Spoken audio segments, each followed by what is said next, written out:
परम सन्मानयोग सत संगत जी, असी तरतीबवार फतेह खालसा चैनल के माध्यम राही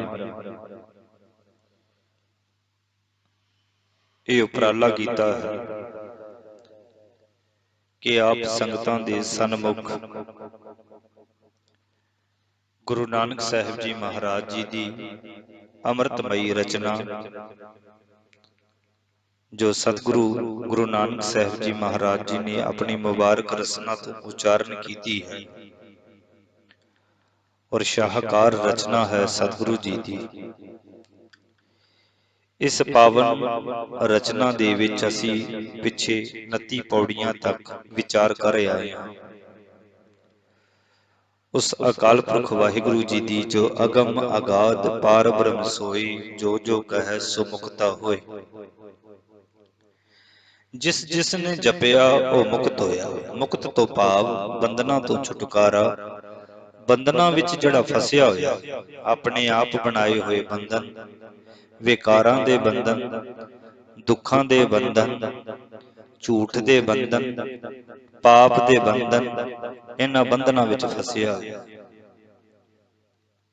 आपों बने हुए बंधनां दे विच फसिया होया मनुख। और गुरु नानक साहिब जी महाराज जी ने इस शाहकार रचना दे विच समझाया है, दसिया है किव सचियारा होई है, किव कूड़ा टुटै पाल। किवें कूड़ दी कंध टुट सकदी है, भरम दा पर्दा दूर हो सकदा है। वो जपजी साहिब जी दी पवित्र शाहकार रचना दे विच सतगुरु जी ने वख वख पौड़ियां शब्दां दे राही मनुखता दी अगवाई की है और पावन बोलां दे राही मनुखता नूं सेध दिती है।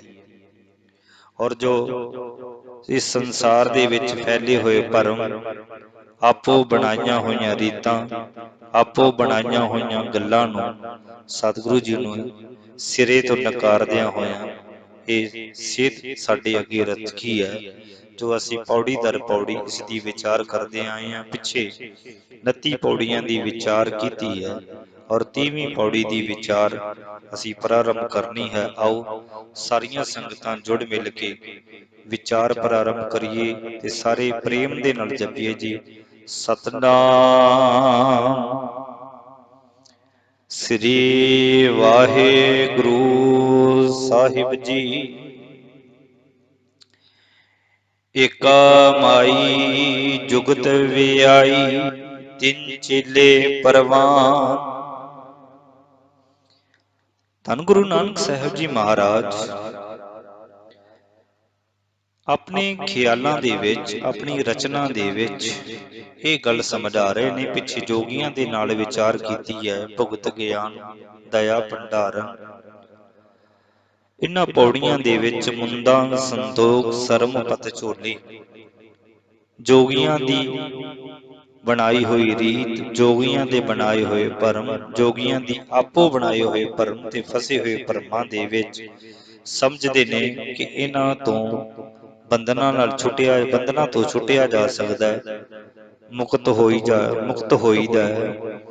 और समझदे ने कि इन्हां जतनां दे नाल परमात्मा मिलदा है। पिंडे ते सवाह मिलनी है, ਕੰਨਾਂ ਦੇ ਵਿੱਚ ਮੁੰਦਰਾਂ ਪਾ ਲੈਣੀਆਂ। ਇਹਨਾਂ ਗੱਲਾਂ ਨੂੰ ਗੁਰੂ ਨਾਨਕ ਸਾਹਿਬ ਜੀ ਮਹਾਰਾਜ ਜੀ ਨੇ ਸਿਰੇ ਤੋਂ ਨਕਾਰ ਦਿੱਤਾ।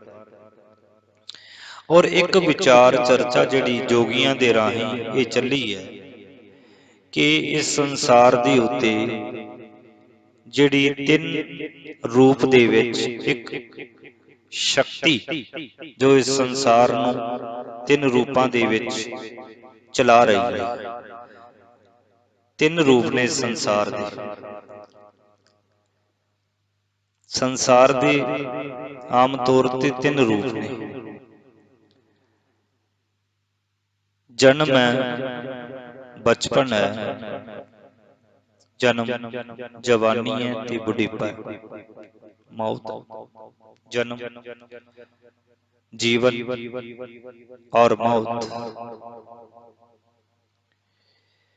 दुख है और सुख है और पदार्थ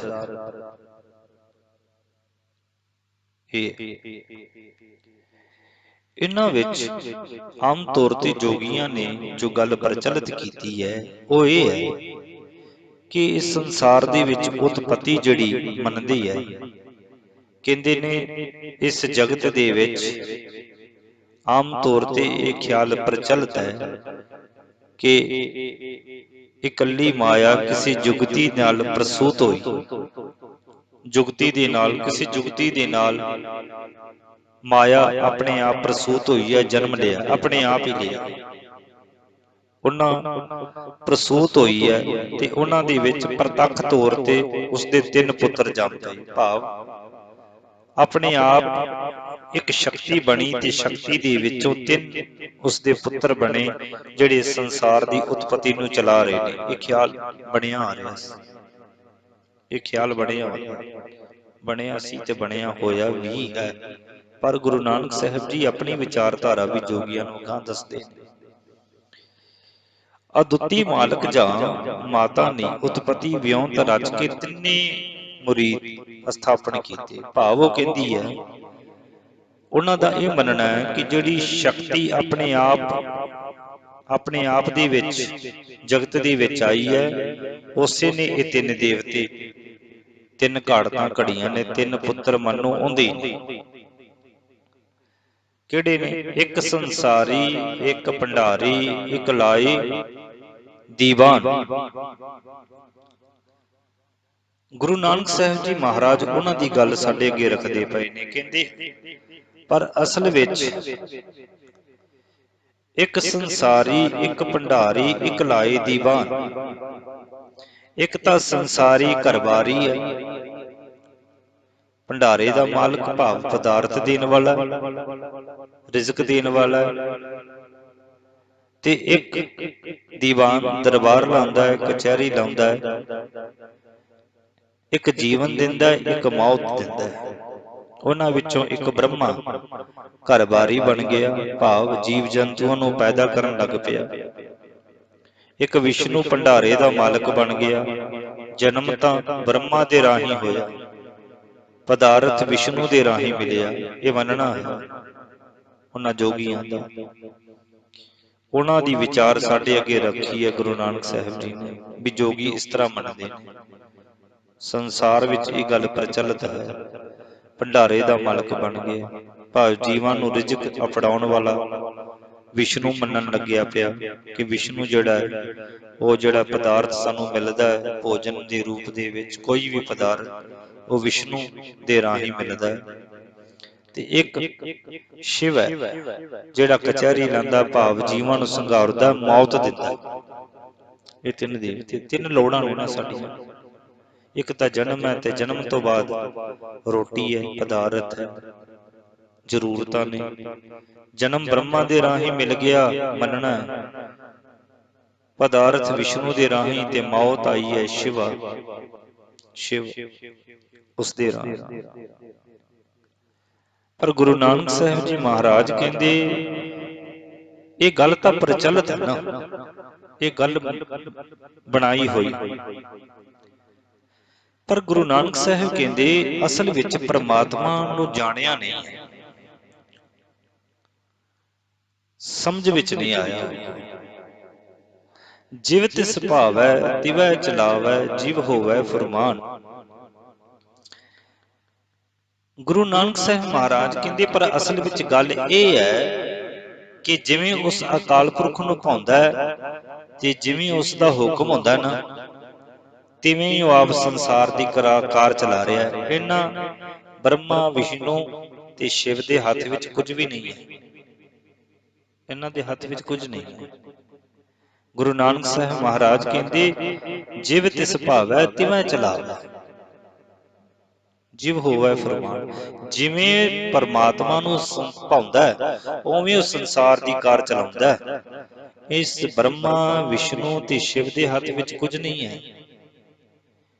ਇਸ ਨੂੰ ਚੌਪਈ ਸਾਹਿਬ ਜੀ ਦੇ ਵਿੱਚ ਗੁਰੂ ਗੋਬਿੰਦ ਸਿੰਘ ਸਾਹਿਬ ਜੀ ਮਹਾਰਾਜ ਕਹਿੰਦੇ ਕਾਲ ਪਾਈ ਬ੍ਰਹਮਾ ਅਵਤਾਰਾ, ਕਾਲ ਪਾਈ ਸ਼ਿਵਜੂ ਅਵਤਾਰਾ, ਕਾਲ ਪਾਈ ਕਰ ਵਿਸ਼ਨ ਪ੍ਰਕਾਸ਼, ਸਕਲ ਕਾਲ ਕਾ ਕੀਆ ਤਮਾਸ਼ਾ।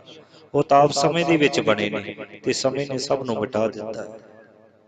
ਸਮੇਂ ਦੇ ਵਿੱਚ ਬਣਿਆ ਸ਼ਿਵ, ਸਮੇਂ ਨੇ ਖਤਮ ਕਰ ਦਿੱਤਾ। ਸਮੇਂ ਦੇ ਵਿੱਚ ਬਣਿਆ ਬ੍ਰਹਮਾ ਸਮੇਂ ਨੇ ਖਤਮ ਕਰ ਦਿੱਤਾ। ਸਮੇਂ ਦੇ ਵਿੱਚ ਬਣਿਆ ਵਿਸ਼ਨੂੰ ਸਮੇਂ ਨੇ ਖਤਮ ਕਰ ਦਿੱਤਾ। ਸਮੇਂ ਦੇ ਵਿੱਚ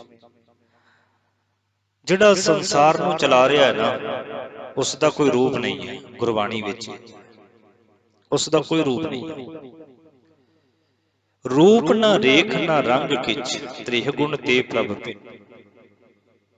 ਉਸ ਦਾ ਕੋਈ ਰੂਪ ਨਹੀਂ ਹੈ, ਕੋਈ ਚਿੱਤਰ ਨਹੀਂ ਹੈ, ਕੋਈ ਰੰਗ ਨਹੀਂ ਹੈ, ਕੋਈ ਨਸਲ ਨਹੀਂ ਹੈ, ਕੋਈ ਭੇਦ ਨਹੀਂ ਹੈ, ਕੋਈ ਇਸਤਰੀ ਲਿੰਗ ਪੁਰਸ਼ ਲਿੰਗ ਕੁਝ ਵੀ ਨਹੀਂ ਹੈ। ਕੋਈ ਇਹ ਜੀਵ ਹੈ, ਕੋਈ ਪਸ਼ੂ ਹੈ, ਪੰਛੀ ਹੈ, ਇਸਤਰੀ ਹੈ ਜਾਂ ਪੁਰਸ਼ ਹੈ ਜਾਂ ਤੀਸਰਾ ਜੈਂਡਰ ਹੈ, ਕੀ ਹੈ ਕਿਸੇ ਨੂੰ ਕੁਝ ਵੀ ਨਹੀਂ ਪਤਾ। ਉਹ ਪਕੜ ਵਿੱਚ ਨਹੀਂ ਆਉਂਦਾ, ਨਾ ਹੀ ਸਮਝ ਵਿੱਚ ਆਇਆ। ਉਸ ਦਾ ਕੋਈ ਰੂਪ ਹੀ ਨਹੀਂ ਹੈ, ਉਹ ਸਾਰਿਆਂ ਵਿੱਚ ਵਰਤਦਾ ਪਿਆ। ਕਿਹੜਾ ਰੂਪ ਹੋ ਕੇ ਵਰਤਦਾ ਪਿਆ ਉਸ ਅਕਾਲ ਪੁਰਖ ਨੂੰ ਪਤਾ। ਵਰਤਦਾ ਪਿਆ ਪਰ ਉਸ ਅਕਾਲ ਪੁਰਖ ਨੂੰ ਪਤਾ ਕਿਹੜੇ ਰੂਪ ਦੇ ਵਿੱਚ ਵਰਤਦਾ ਪਿਆ। ਉਹ ਅਕਾਲ ਪੁਰਖ ਸਾਡੇ ਅੰਦਰ ਹਿਰਦਿਆਂ ਦੇ ਵਿੱਚ ਰਵਿਆ ਹੋਇਆ, ਜਿਵੇਂ ਖੂਨ ਨਾ ਨਾੜੀਆਂ ਦੇ ਵਿੱਚ ਚੱਲਦਾ ਪਿਆ, ਰਵਿਆ ਹੋਇਆ। ਖੂਨ ਤੋਂ ਬਿਨਾਂ ਸਰੀਰ ਕਿਸੇ ਕੰਮ ਦਾ ਨਹੀਂ ਹੈ, ਮਿੱਟੀ ਦੀ ਲੋਥ। ਪਰਮਾਤਮਾ ਦਾ ਘਰ, ਪਰਮਾਤਮਾ ਦਾ ਦਰ ਹੈ ਇਹ ਸਰੀਰ। ਇਹ ਸਰੀਰ ਇਹੋ ਹਰ ਕਾ ਰੂਪ ਹੈ, ਇਹ ਮੰਦਰ ਹੈ, ਪਰਮਾਤਮਾ ਦਾ ਘਰ ਹੈ, ਹਿਰਦੇ ਵਿੱਚ ਵਸਦਾ। ਜਦੋਂ ਵਾਸ ਨਹੀਂ ਹੈ ਤੇ ਇਸ ਤਰ੍ਹਾਂ ਵੀ ਕਹਿ ਦਿੰਦੀ ਹੈ ਗੁਰਬਾਣੀ ਕਿ ਪ੍ਰਮਾਤਮਾ ਤੋਂ ਬਿਨਾਂ ਇਹ ਜੀਵਨ, ਇਹ ਸਰੀਰ ਲੋਥ ਵੰਗੋ, ਦੇਹੀ ਲੋਥ ਵੰਗੋ, ਮਿੱਟੀ ਵੰਗੋ। ਜੇ ਅੰਦਰ ਜੀਵਨ ਨਹੀਂ ਹੈ, ਜੇ ਅੰਦਰ ਸਮਝ ਨਹੀਂ ਹੈ, ਜੇ ਅੰਦਰ ਵਿਚਾਰ ਸ਼ੁਭ ਗੁਣ ਨਹੀਂ ਹੈ ਤੇ ਫਿਰ ਤਾਂ ਮਿੱਟੀ ਹੈ, ਫਿਰ ਤਾਂ ਲੋਥ, ਫਿਰ ਤਾਂ ਲਾਸ਼ ਹੈ। ਤੇ ਫਿਰ ਤਾਂ ਇਸ ਤਰ੍ਹਾਂ ਹੈ ਕਿ ਪ੍ਰਮਾਤਮਾ ਦੇ ਨਾਮ ਤੋਂ ਬਿਨਾਂ ਇਸ ਸਰੀਰ ਨੂੰ ਸਜਾਉਣਾ, ਇਸ ਦੇ ਉੱਤੇ ਸੁਗੰਧੀਆਂ ਲਾਉਣੀਆਂ, ਅਤਰ ਲਾਉਣੇ, ਤਰ੍ਹਾਂ ਤਰ੍ਹਾਂ ਦੇ ਪਹਿਰਾਵੇ ਪਹਿਨਣੇ। ਇਸ ਤਰ੍ਹਾਂ ਹੀ ਮਾਨੋ ਗੁਰੂ ਅਰਜਨ ਦੇਵ ਜੀ ਮਹਾਰਾਜ ਕਹਿੰਦੇ ਜਿਵੇਂ ਕਿਸੇ ਲਾਸ਼ ਨੂੰ ਸਜਾਇਆ ਜਾ ਰਿਹਾ ਹੋਵੇ। ਲਾਸ਼ ਸ਼ੁਭ ਗੁਣ ਨਹੀਂ ਹੈ, ਪਰਮਾਤਮਾ ਦਾ ਨਾਮ ਨਹੀਂ ਹੈ, ਅੰਦਰ ਸ਼ੁਭ ਵਿਚਾਰ ਨਹੀਂ ਹੈ ਤੇ ਲਾਸ਼ ਹੀ ਤੁਰਦੀ ਫਿਰਦੀ ਲਾਸ਼, ਹੋਰ ਕੁਝ ਵੀ ਨਹੀਂ ਹੈ। ਲਾਸ਼। ਗੁਰੂ ਨਾਨਕ ਸਾਹਿਬ ਮਹਾਰਾਜ ਕਹਿੰਦੇ ਪਰਮਾਤਮਾ ਜ਼ਰੇ ਜ਼ਰੇ ਵਿੱਚ ਵਸਦਾ ਪਿਆ। ਜਿਵੇਂ ਨਾੜੀਆਂ ਦੇ ਵਿੱਚ ਖੂਨ ਹੈ, ਇਸੇ ਤਰ੍ਹਾਂ ਹਿਰਦੇ ਦੇ ਵਿੱਚ ਪਰਮਾਤਮਾ। ਪਰਮਾਤਮਾ ਦਾ ਕੋਈ ਸਵਰੂਪ ਨਹੀਂ, ਪਰਮਾਤਮਾ ਜਨਮ ਨਹੀਂ ਲੈਂਦਾ, ਨਾ ਹੀ ਜਨਮ ਲਵੇ ਤੇ ਨਾ ਹੀ ਮੌਤ ਹੋਵੇ। ਜਿਹੜਾ ਜਨਮ ਲਵੇਗਾ ਮੌਤ ਹੋਵੇ। ਪਰ ਜੇ ਇਹਨਾਂ ਗੱਲ ਕਰੀਏ ਇਹਨਾਂ ਦੇਵਤਿਆਂ ਦੀ, ਤੇ ਇਹਨਾਂ ਦੇ ਵਿਆਹ ਵੀ ਹੋਏ ਆ।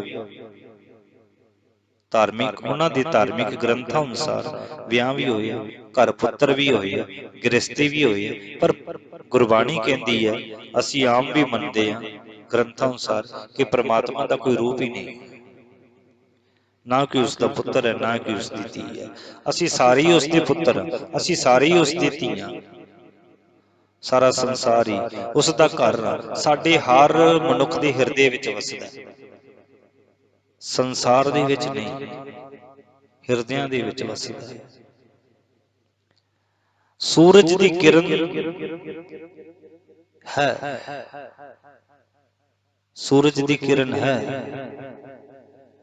ਨਾ ਕੋਈ ਉਹ ਗੰਦੀ ਥਾਂ ਵੇਖੇ, ਨਾ ਰੂੜੀ ਵੇਖੇ, ਨਾ ਫੁੱਲ ਵੇਖੇ, ਉਸਨੇ ਹਰ ਥਾਂ ਤੇ ਪੈਣਾ। ਪਰਮਾਤਮਾ ਹਰ ਥਾਂ ਦੇ ਵਿੱਚ ਵਸਦਾ ਹੈ। ਕੀ ਨਾਦਾ, ਕੀ ਮਾਦਾ, ਕੀ ਇਸਤਰੀ, ਕੀ ਪੁਰਸ਼, ਕੀ ਬੱਚਾ, ਸਭ ਦੇ ਵਿੱਚ ਵਸਦਾ ਪਿਆ, ਸਭ ਦੇ ਵਿੱਚ ਰਵਿਆ ਹੋਇਆ। ਇਸ ਲਈ ਉਹ ਕਿਸੇ ਸਰੀਰ ਦਾ ਮੁਤਾਜ ਨਹੀਂ ਹੈ, ਨਾ ਹੀ ਉਹ ਕਿਸੇ ਦਾ ਥਾਪਿਆ। ਥਾਪਿਆ ਨਾ ਜਾਏ, ਕੀਤਾ ਨਾ ਹੋਏ, ਆਪੇ ਆਪ ਨਿਰੰਜਨ ਸੋਈ। ਉਹ ਕਿਸੇ ਦਾ ਥਾਪਿਆ ਹੋਇਆ ਨਹੀਂ, ਕਿਸੇ ਦੇ ਅਧੀਨ ਵੀ ਨਹੀਂ, ਕਿਸੇ ਦੇ ਹੁਕਮ ਦੇ ਵਿੱਚ ਨਹੀਂ ਹੈ, ਕਿਸੇ ਦੇ ਹੁਕਮ ਦੇ ਵਿੱਚ ਬੈਠਾ ਨਹੀਂ ਹੈ, ਕਿਸੇ ਦੀ ਡਿਊਟੀ ਤੇ ਨਹੀਂ ਬੈਠਾ, ਕਿਸੇ ਨੇ ਬਿਠਾਇਆ ਨਹੀਂ ਹੈ। ਉਹ ਸਹਿ ਪਾਉਂਦਾ ਹੈ, ਆਪਣੇ ਆਪ ਤੋਂ ਬਣਿਆ, ਉਸ ਦਾ ਪ੍ਰਕਾਸ਼ ਆਪਣੇ ਆਪ ਤੋਂ ਔਰ ਰਵਿਆ ਹੋਇਆ, ਜ਼ਰੇ ਜ਼ਰੇ ਵਿੱਚ ਵਸਦਾ ਪਿਆ। ਜਿੱਧਰ ਵੀ ਦੇਖੀਏ ਉਸ ਦੇ ਗੁਣ ਮਿਲਦੇ ਨੇ, ਉਸ ਦੇ ਗੁਣ ਪ੍ਰਗਟ ਹੁੰਦੇ ਨੇ ਤੇ ਉਹ ਪ੍ਰਗਟ ਹੁੰਦਾ ਹੈ ਗੁਣਾਂ ਦੇ ਵਿੱਚ। ਉਹ ਵੇਖੈ ਉਹਨਾਂ ਨਦਰ ਨਾ ਆਵੈ, ਬਹੁਤਾ ਇਹੋ ਵਿਡਾਨ। ਇਹ ਬੜਾ ਅਚਰਜ ਕੌਤਕ ਹੈ ਕਿ ਉਹ ਅਕਾਲ ਪੁਰਖ ਸਭ ਜੀਵਾਂ ਨੂੰ ਵੇਖ ਰਿਹਾ ਹੈ, ਪਰ ਜੀਵਾਂ ਨੂੰ ਅਕਾਲ ਪੁਰਖ ਨਹੀਂ ਦਿਸਦਾ। ਜਦੋਂ ਜੀਵਾਂ ਨੂੰ ਅਕਾਲ ਪੁਰਖ ਦਿਸਦਾ ਨਹੀਂ, ਫਿਰ ਇਹੋ ਜਿਹੀਆਂ ਅਤਕਥਨੀਆਂ ਮਨੁੱਖ ਲਾ ਬੈਠਦਾ, ਫਿਰ ਤਰ੍ਹਾਂ ਤਰ੍ਹਾਂ ਦੇ ਵਿਚਾਰ ਆਪੇ ਕੱਢਦਾ, ਆਪੇ ਬਣਾਉਂਦਾ, ਆਪੇ ਮੇਟਦਾ ਰਹਿੰਦਾ। ਉਹ ਵੇਖੈ ਉਹਨਾਂ ਨਜ਼ਰ ਨਾ ਆਵੇ। ਅਕਾਲ ਪੁਰਖ ਤਾਂ ਸਭ ਜੀਵਾਂ ਨੂੰ ਵੇਖ ਰਿਹਾ ਹੈ, ਵਸਦਾ ਜੋ ਪਿਆ ਇਸ ਸੰਸਾਰ ਦੇ ਵਿੱਚ, ਪਰ ਜੀਵਾਂ ਨੂੰ ਅਕਾਲ ਪੁਰਖ ਨਜ਼ਰ ਨਹੀਂ ਆਉਂਦਾ।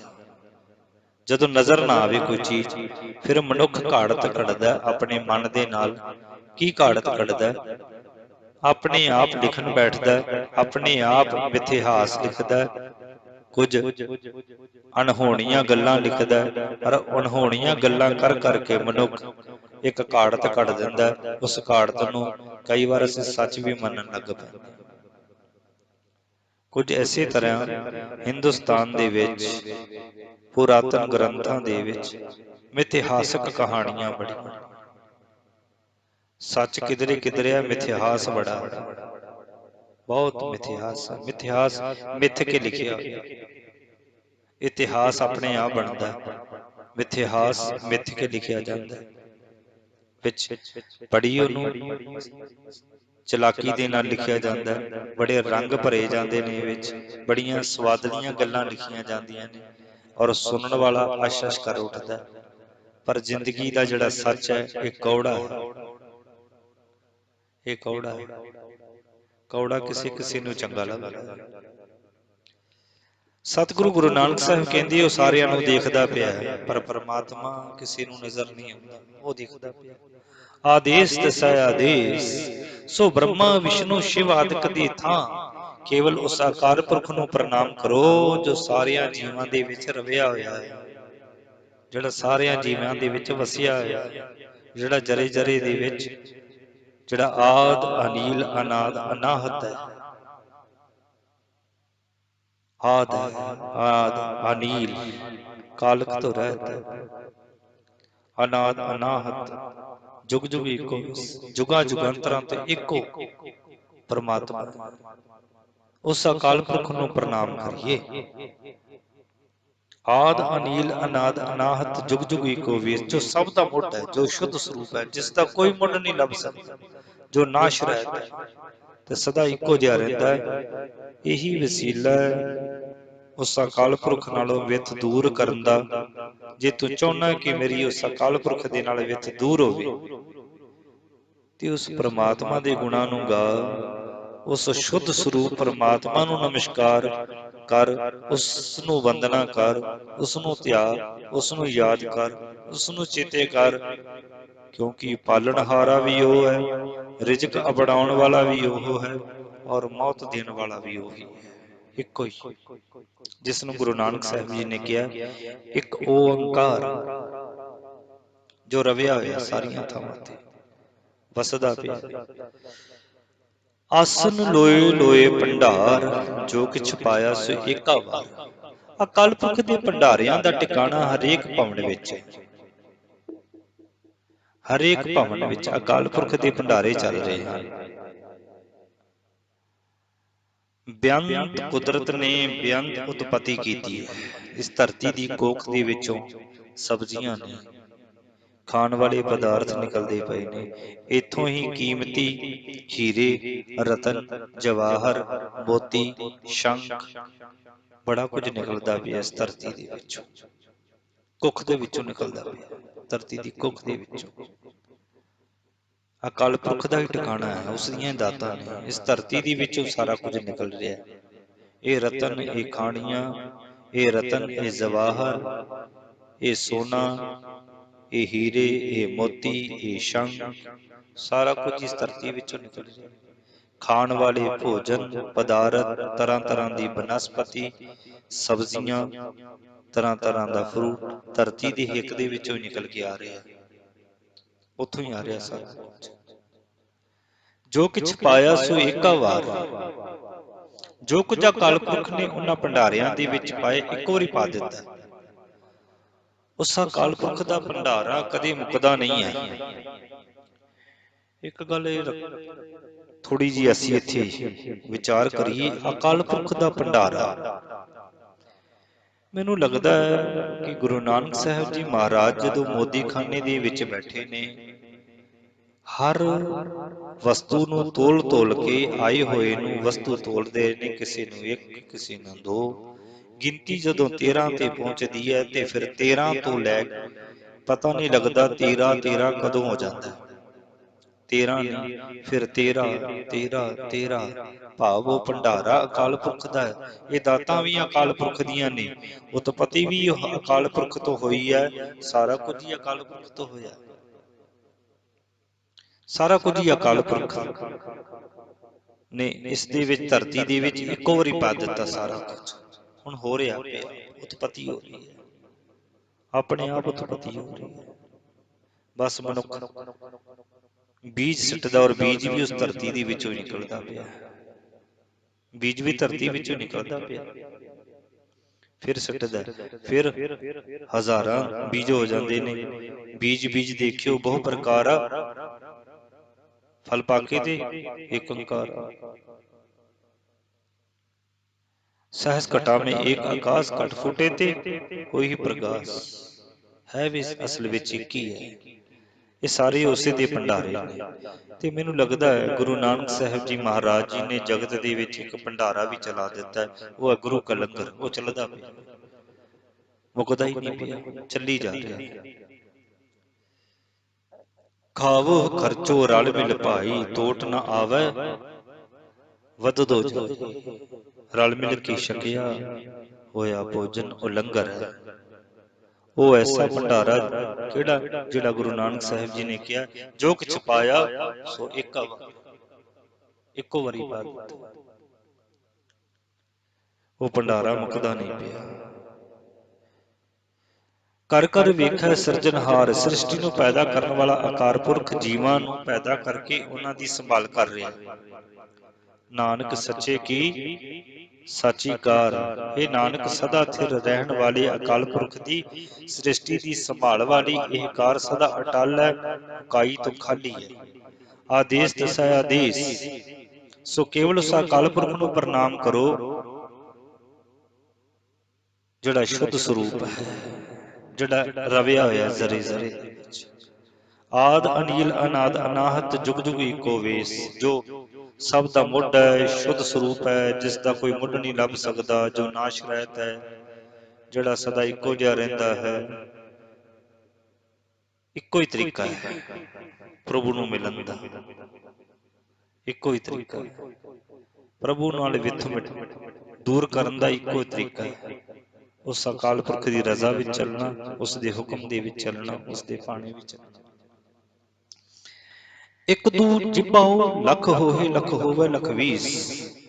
ਜੇ ਇੱਕ ਜੀਵ ਤੋਂ ਲੱਖਾਂ ਜੀਵ ਹੋ ਜਾਣ ਤੇ ਲੱਖ ਜੀਵਾਂ ਤੋਂ 20 ਲੱਖ ਬਣ ਜਾਣ। ਜੇ ਅਕਾਲ ਪੁਰਖ ਵਾਹਿਗੁਰੂ ਜੀ ਦੀ ਸਿਫਤ ਕਰਨ ਲੱਗੀਏ ਤੇ ਗੁਰੂ ਨਾਨਕ ਸਾਹਿਬ ਜੀ ਕਹਿੰਦੇ ਤੇਰੇ ਇੱਕ ਨਹੀਂ, ਇੱਕ ਤੋਂ ਲੱਖ, ਲੱਖਾਂ ਤੋਂ ਲੱਖਾਂ ਜੀਵ,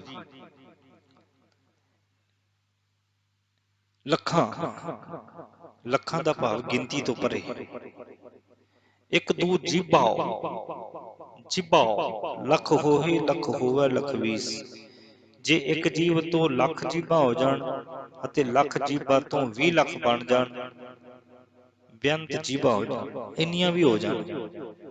ਲੱਖ ਲੱਖ ਗੇੜਾ ਆਖੀਐ ਏਕ ਨਾਮ ਜਗਦੀਸ਼।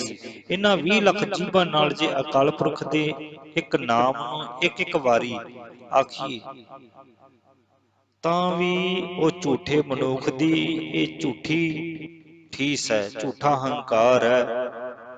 ਭਾਵ ਜੇ ਮਨੁੱਖ ਇਹ ਖਿਆਲ ਕਰੇ ਕਿ ਮੈਂ ਆਪਣੇ ਉਦਮ ਦੇ ਆਸਰੇ ਇਸ ਤਰ੍ਹਾਂ ਨਾਮ ਸਿਮਰ ਕੇ ਉਸ ਅਕਾਲ ਪੁਰਖ ਨੂੰ ਪਾ ਸਕਦਾ, ਤੇ ਝੂਠਾ ਹੰਕਾਰ ਹੈ। ਉਹ ਕਿਸੇ ਲਾਲਚ ਦੇ ਵਿੱਚ ਨਹੀਂ ਆਉਂਦਾ, ਉਹ ਕਿਸੇ ਦੇ ਅਧੀਨ ਨਹੀਂ ਹੈ, ਉਹ ਪਦਾਰਥਾਂ ਦੇ ਵਿੱਚ ਨਹੀਂ ਹੈ।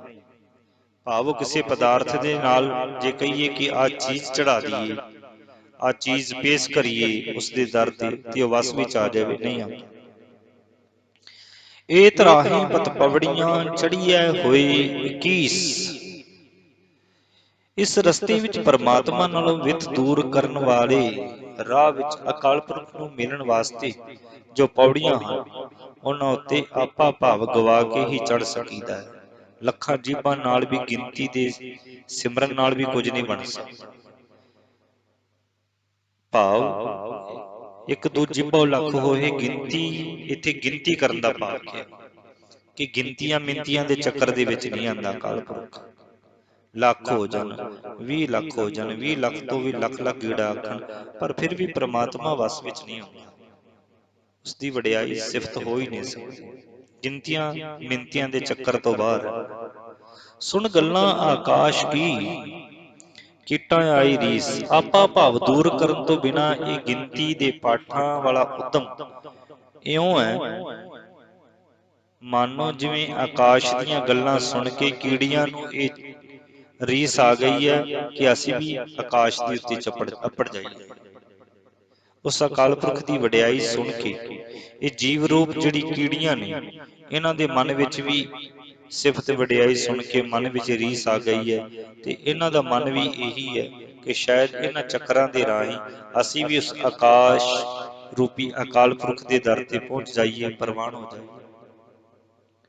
ਨਾਨਕ ਨਦਰੀ ਪਾਈ ਹੈ ਕੂੜੀ ਕੂੜੈ ਠੀਸ। ਇਹ ਨਾਨਕ ਜੀ ਅਕਾਲ ਪੁਰਖ ਮਿਹਰ ਦੀ ਨਜ਼ਰ ਕਰੇ ਤਾਂ ਹੀ ਉਸ ਨੂੰ ਮਿਲੀਦਾ, ਨਹੀਂ ਤਾਂ ਕੂੜੇ ਮਨੁੱਖ ਦੀ ਆਪਣੇ ਆਪ ਦੀ ਨਿਰੀ ਕੂੜੀ ਵਡਿਆਈ ਹੈ ਕਿ ਮੈਂ ਸਿਮਰਨ ਕਰ ਰਿਹਾ, ਆਪਣੇ ਆਪ ਹੀ ਮਨੁੱਖ ਕਹਿ ਰਿਹਾ ਮੈਂ ਵਡਿਆਈ ਕਰ ਰਿਹਾ, ਮੈਂ ਉਸ ਦੀ ਸਿਫਤ ਕਰ ਰਿਹਾ, ਉਸ ਦੀ ਵਿਚਾਰ ਕਰ ਰਿਹਾ, ਉਸ ਨੂੰ ਗਾ ਰਿਹਾ। ਹੈ ਮਨੁੱਖ ਤੂੰ ਉਸ ਦੀ ਵਿਚਾਰ ਕਰ ਤਾਂ ਰਿਹਾ, ਉਹ ਕਰਵਾ ਰਿਹਾ, ਹੋ ਨਹੀਂ ਰਹੀ, ਕਰਵਾ ਰਿਹਾ। ਤੈਨੂੰ ਵਡਿਆਈ ਦਿੱਤੀ ਹੈ ਉਸਨੇ, ਤੈਨੂੰ ਆਵਾਜ਼ ਦਿੱਤੀ, ਤੇਰੇ ਅੰਦਰ ਗੁਣ ਪੈਦਾ ਕੀਤੇ ਨੇ ਤਾਂ। ਆਖਣ ਜ਼ੋਰ ਚੁੱਪੈ ਨਹਿ ਜ਼ੋਰ। ਬੋਲਣ ਤੇ ਚੁੱਪ ਰਹਿਣ ਵਿੱਚ ਵੀ ਸਾਡਾ ਕੋਈ ਆਪਣਾ ਇਖਤਿਆਰ ਨਹੀਂ ਹੈ। ਬੋਲਣ ਵਿੱਚ ਤੇ ਚੁੱਪ ਰਹਿਣ ਵਿੱਚ ਸਾਡਾ ਇਖਤਿਆਰ ਨਹੀਂ ਹੈ, ਵਸ ਹੀ ਨਹੀਂ ਚੱਲਦਾ, ਵਸ ਚੱਲਦਾ ਹੀ ਨਹੀਂ। ਮਨੁੱਖ ਨੂੰ ਜਿੰਨਾ ਮਰਜ਼ੀ ਕਹੀਏ ਕਿ ਤੂੰ ਬੋਲਣਾ ਨਹੀਂ, ਉਹ ਫਿਰ ਵੀ ਬੋਲ ਪੈਂਦਾ, ਕਹਿੰਦਾ ਇੱਕ ਲਾਸਟ ਗੱਲ ਕਰਨੀ ਹੈ ਸੁਣ ਲਓ। ਜੇ ਉਹਨੂੰ ਕਹੀਏ ਚੁੱਪ ਰਹਿ ਪੈ, ਉਹ ਚੁੱਪ ਰਹਿ ਹੀ ਨਹੀਂ ਸਕਦਾ। ਜੇ ਕਿਸੇ ਨੂੰ ਕਹੀਏ ਤੂੰ ਬੋਲ, ਤੇ ਅੱਗੋਂ ਹੋਵੇ ਜ਼ਿੱਦੀ, ਜਿੰਨਾ ਮਰਜ਼ੀ ਕਹੀ ਜਾਈਏ ਵੀ ਯਾਰ ਬੋਲ, ਕੋਈ ਗੱਲ ਕਰ, ਬੋਲਦਾ ਹੀ ਨਹੀਂ, ਜ਼ੋਰ ਹੀ ਨਹੀਂ ਚੱਲਦਾ। ਸੁਭਾਅ, ਇੱਥੇ ਅਸੀਂ ਕੀ ਅਰਥ ਕਰਾਂਗੇ ਸੁਭਾਅ ਮਨੁੱਖ ਦਾ, ਆਪਣਾ ਅਖਤਿਆਰ ਨਹੀਂ ਹੈ ਮਨੁੱਖ ਦਾ ਸੁਭਾਅ। ਬੋਲਣ ਤੇ ਚੁੱਪ ਰਹਿਣ ਦਾ ਸੁਭਾਅ। ਕਿਸੇ ਨੂੰ ਚੁੱਪ ਰਹਿਣ ਦੀ ਆਦਤ ਹੈ, ਨਹੀਂ ਬੋਲਣਾ, ਸੁਭਾਅ। ਕਿਸੇ ਨੂੰ ਬੋਲਣ ਦੀ ਆਦਤ ਹੈ, ਲੱਖ ਕਹੀਏ ਬਾਈ ਚੁੱਪ ਕਰ, ਚੁੱਪ ਕਰ, ਨਹੀਂ ਚੁੱਪ ਰਹਿਣਾ, ਬੋਲਣ ਦਾ ਸੁਭਾਅ, ਬੋਲਣਾ ਹੀ ਬੋਲਣਾ। ਕਿਸੇ ਨੂੰ ਕਹੀਏ ਕੁਝ ਬੋਲ, ਨਹੀਂ ਉਹ ਚੁੱਪ ਹੈ, ਚੁੱਪ ਰਹਿਣ ਦੀ ਆਦਤ ਹੈ। ਆਖਣ ਜ਼ੋਰ ਚੁੱਪੈ ਨਹਿ ਜ਼ੋਰ। ਮਨੁੱਖ ਹੌਸਲਾ ਵੀ ਕਰਦਾ ਸੁਭਾਅ ਬਦਲਣ ਦਾ, ਪਰ ਨਹੀਂ ਜ਼ੋਰ ਚੱਲਦਾ। ਜ਼ੋਰ ਨਾ ਮੰਗਣ ਦੇਣ ਨਾ ਜ਼ੋਰ।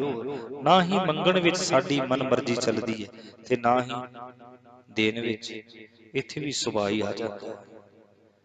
ਕਈ ਵਾਰ ਮੰਗਣਾ ਵੀ ਸਾਡਾ ਸੁਭਾਅ ਹੈ, ਮੰਗਣ ਦੇ ਵਿੱਚ ਕਈ ਵਾਰ ਮੰਗਣਾ ਵੀ ਸਾਡਾ ਸੁਭਾਅ ਹੈ, ਔਰ ਦੇਣ ਦਾ ਵੀ ਕਈ ਸੁਭਾਅ ਹੁੰਦਾ।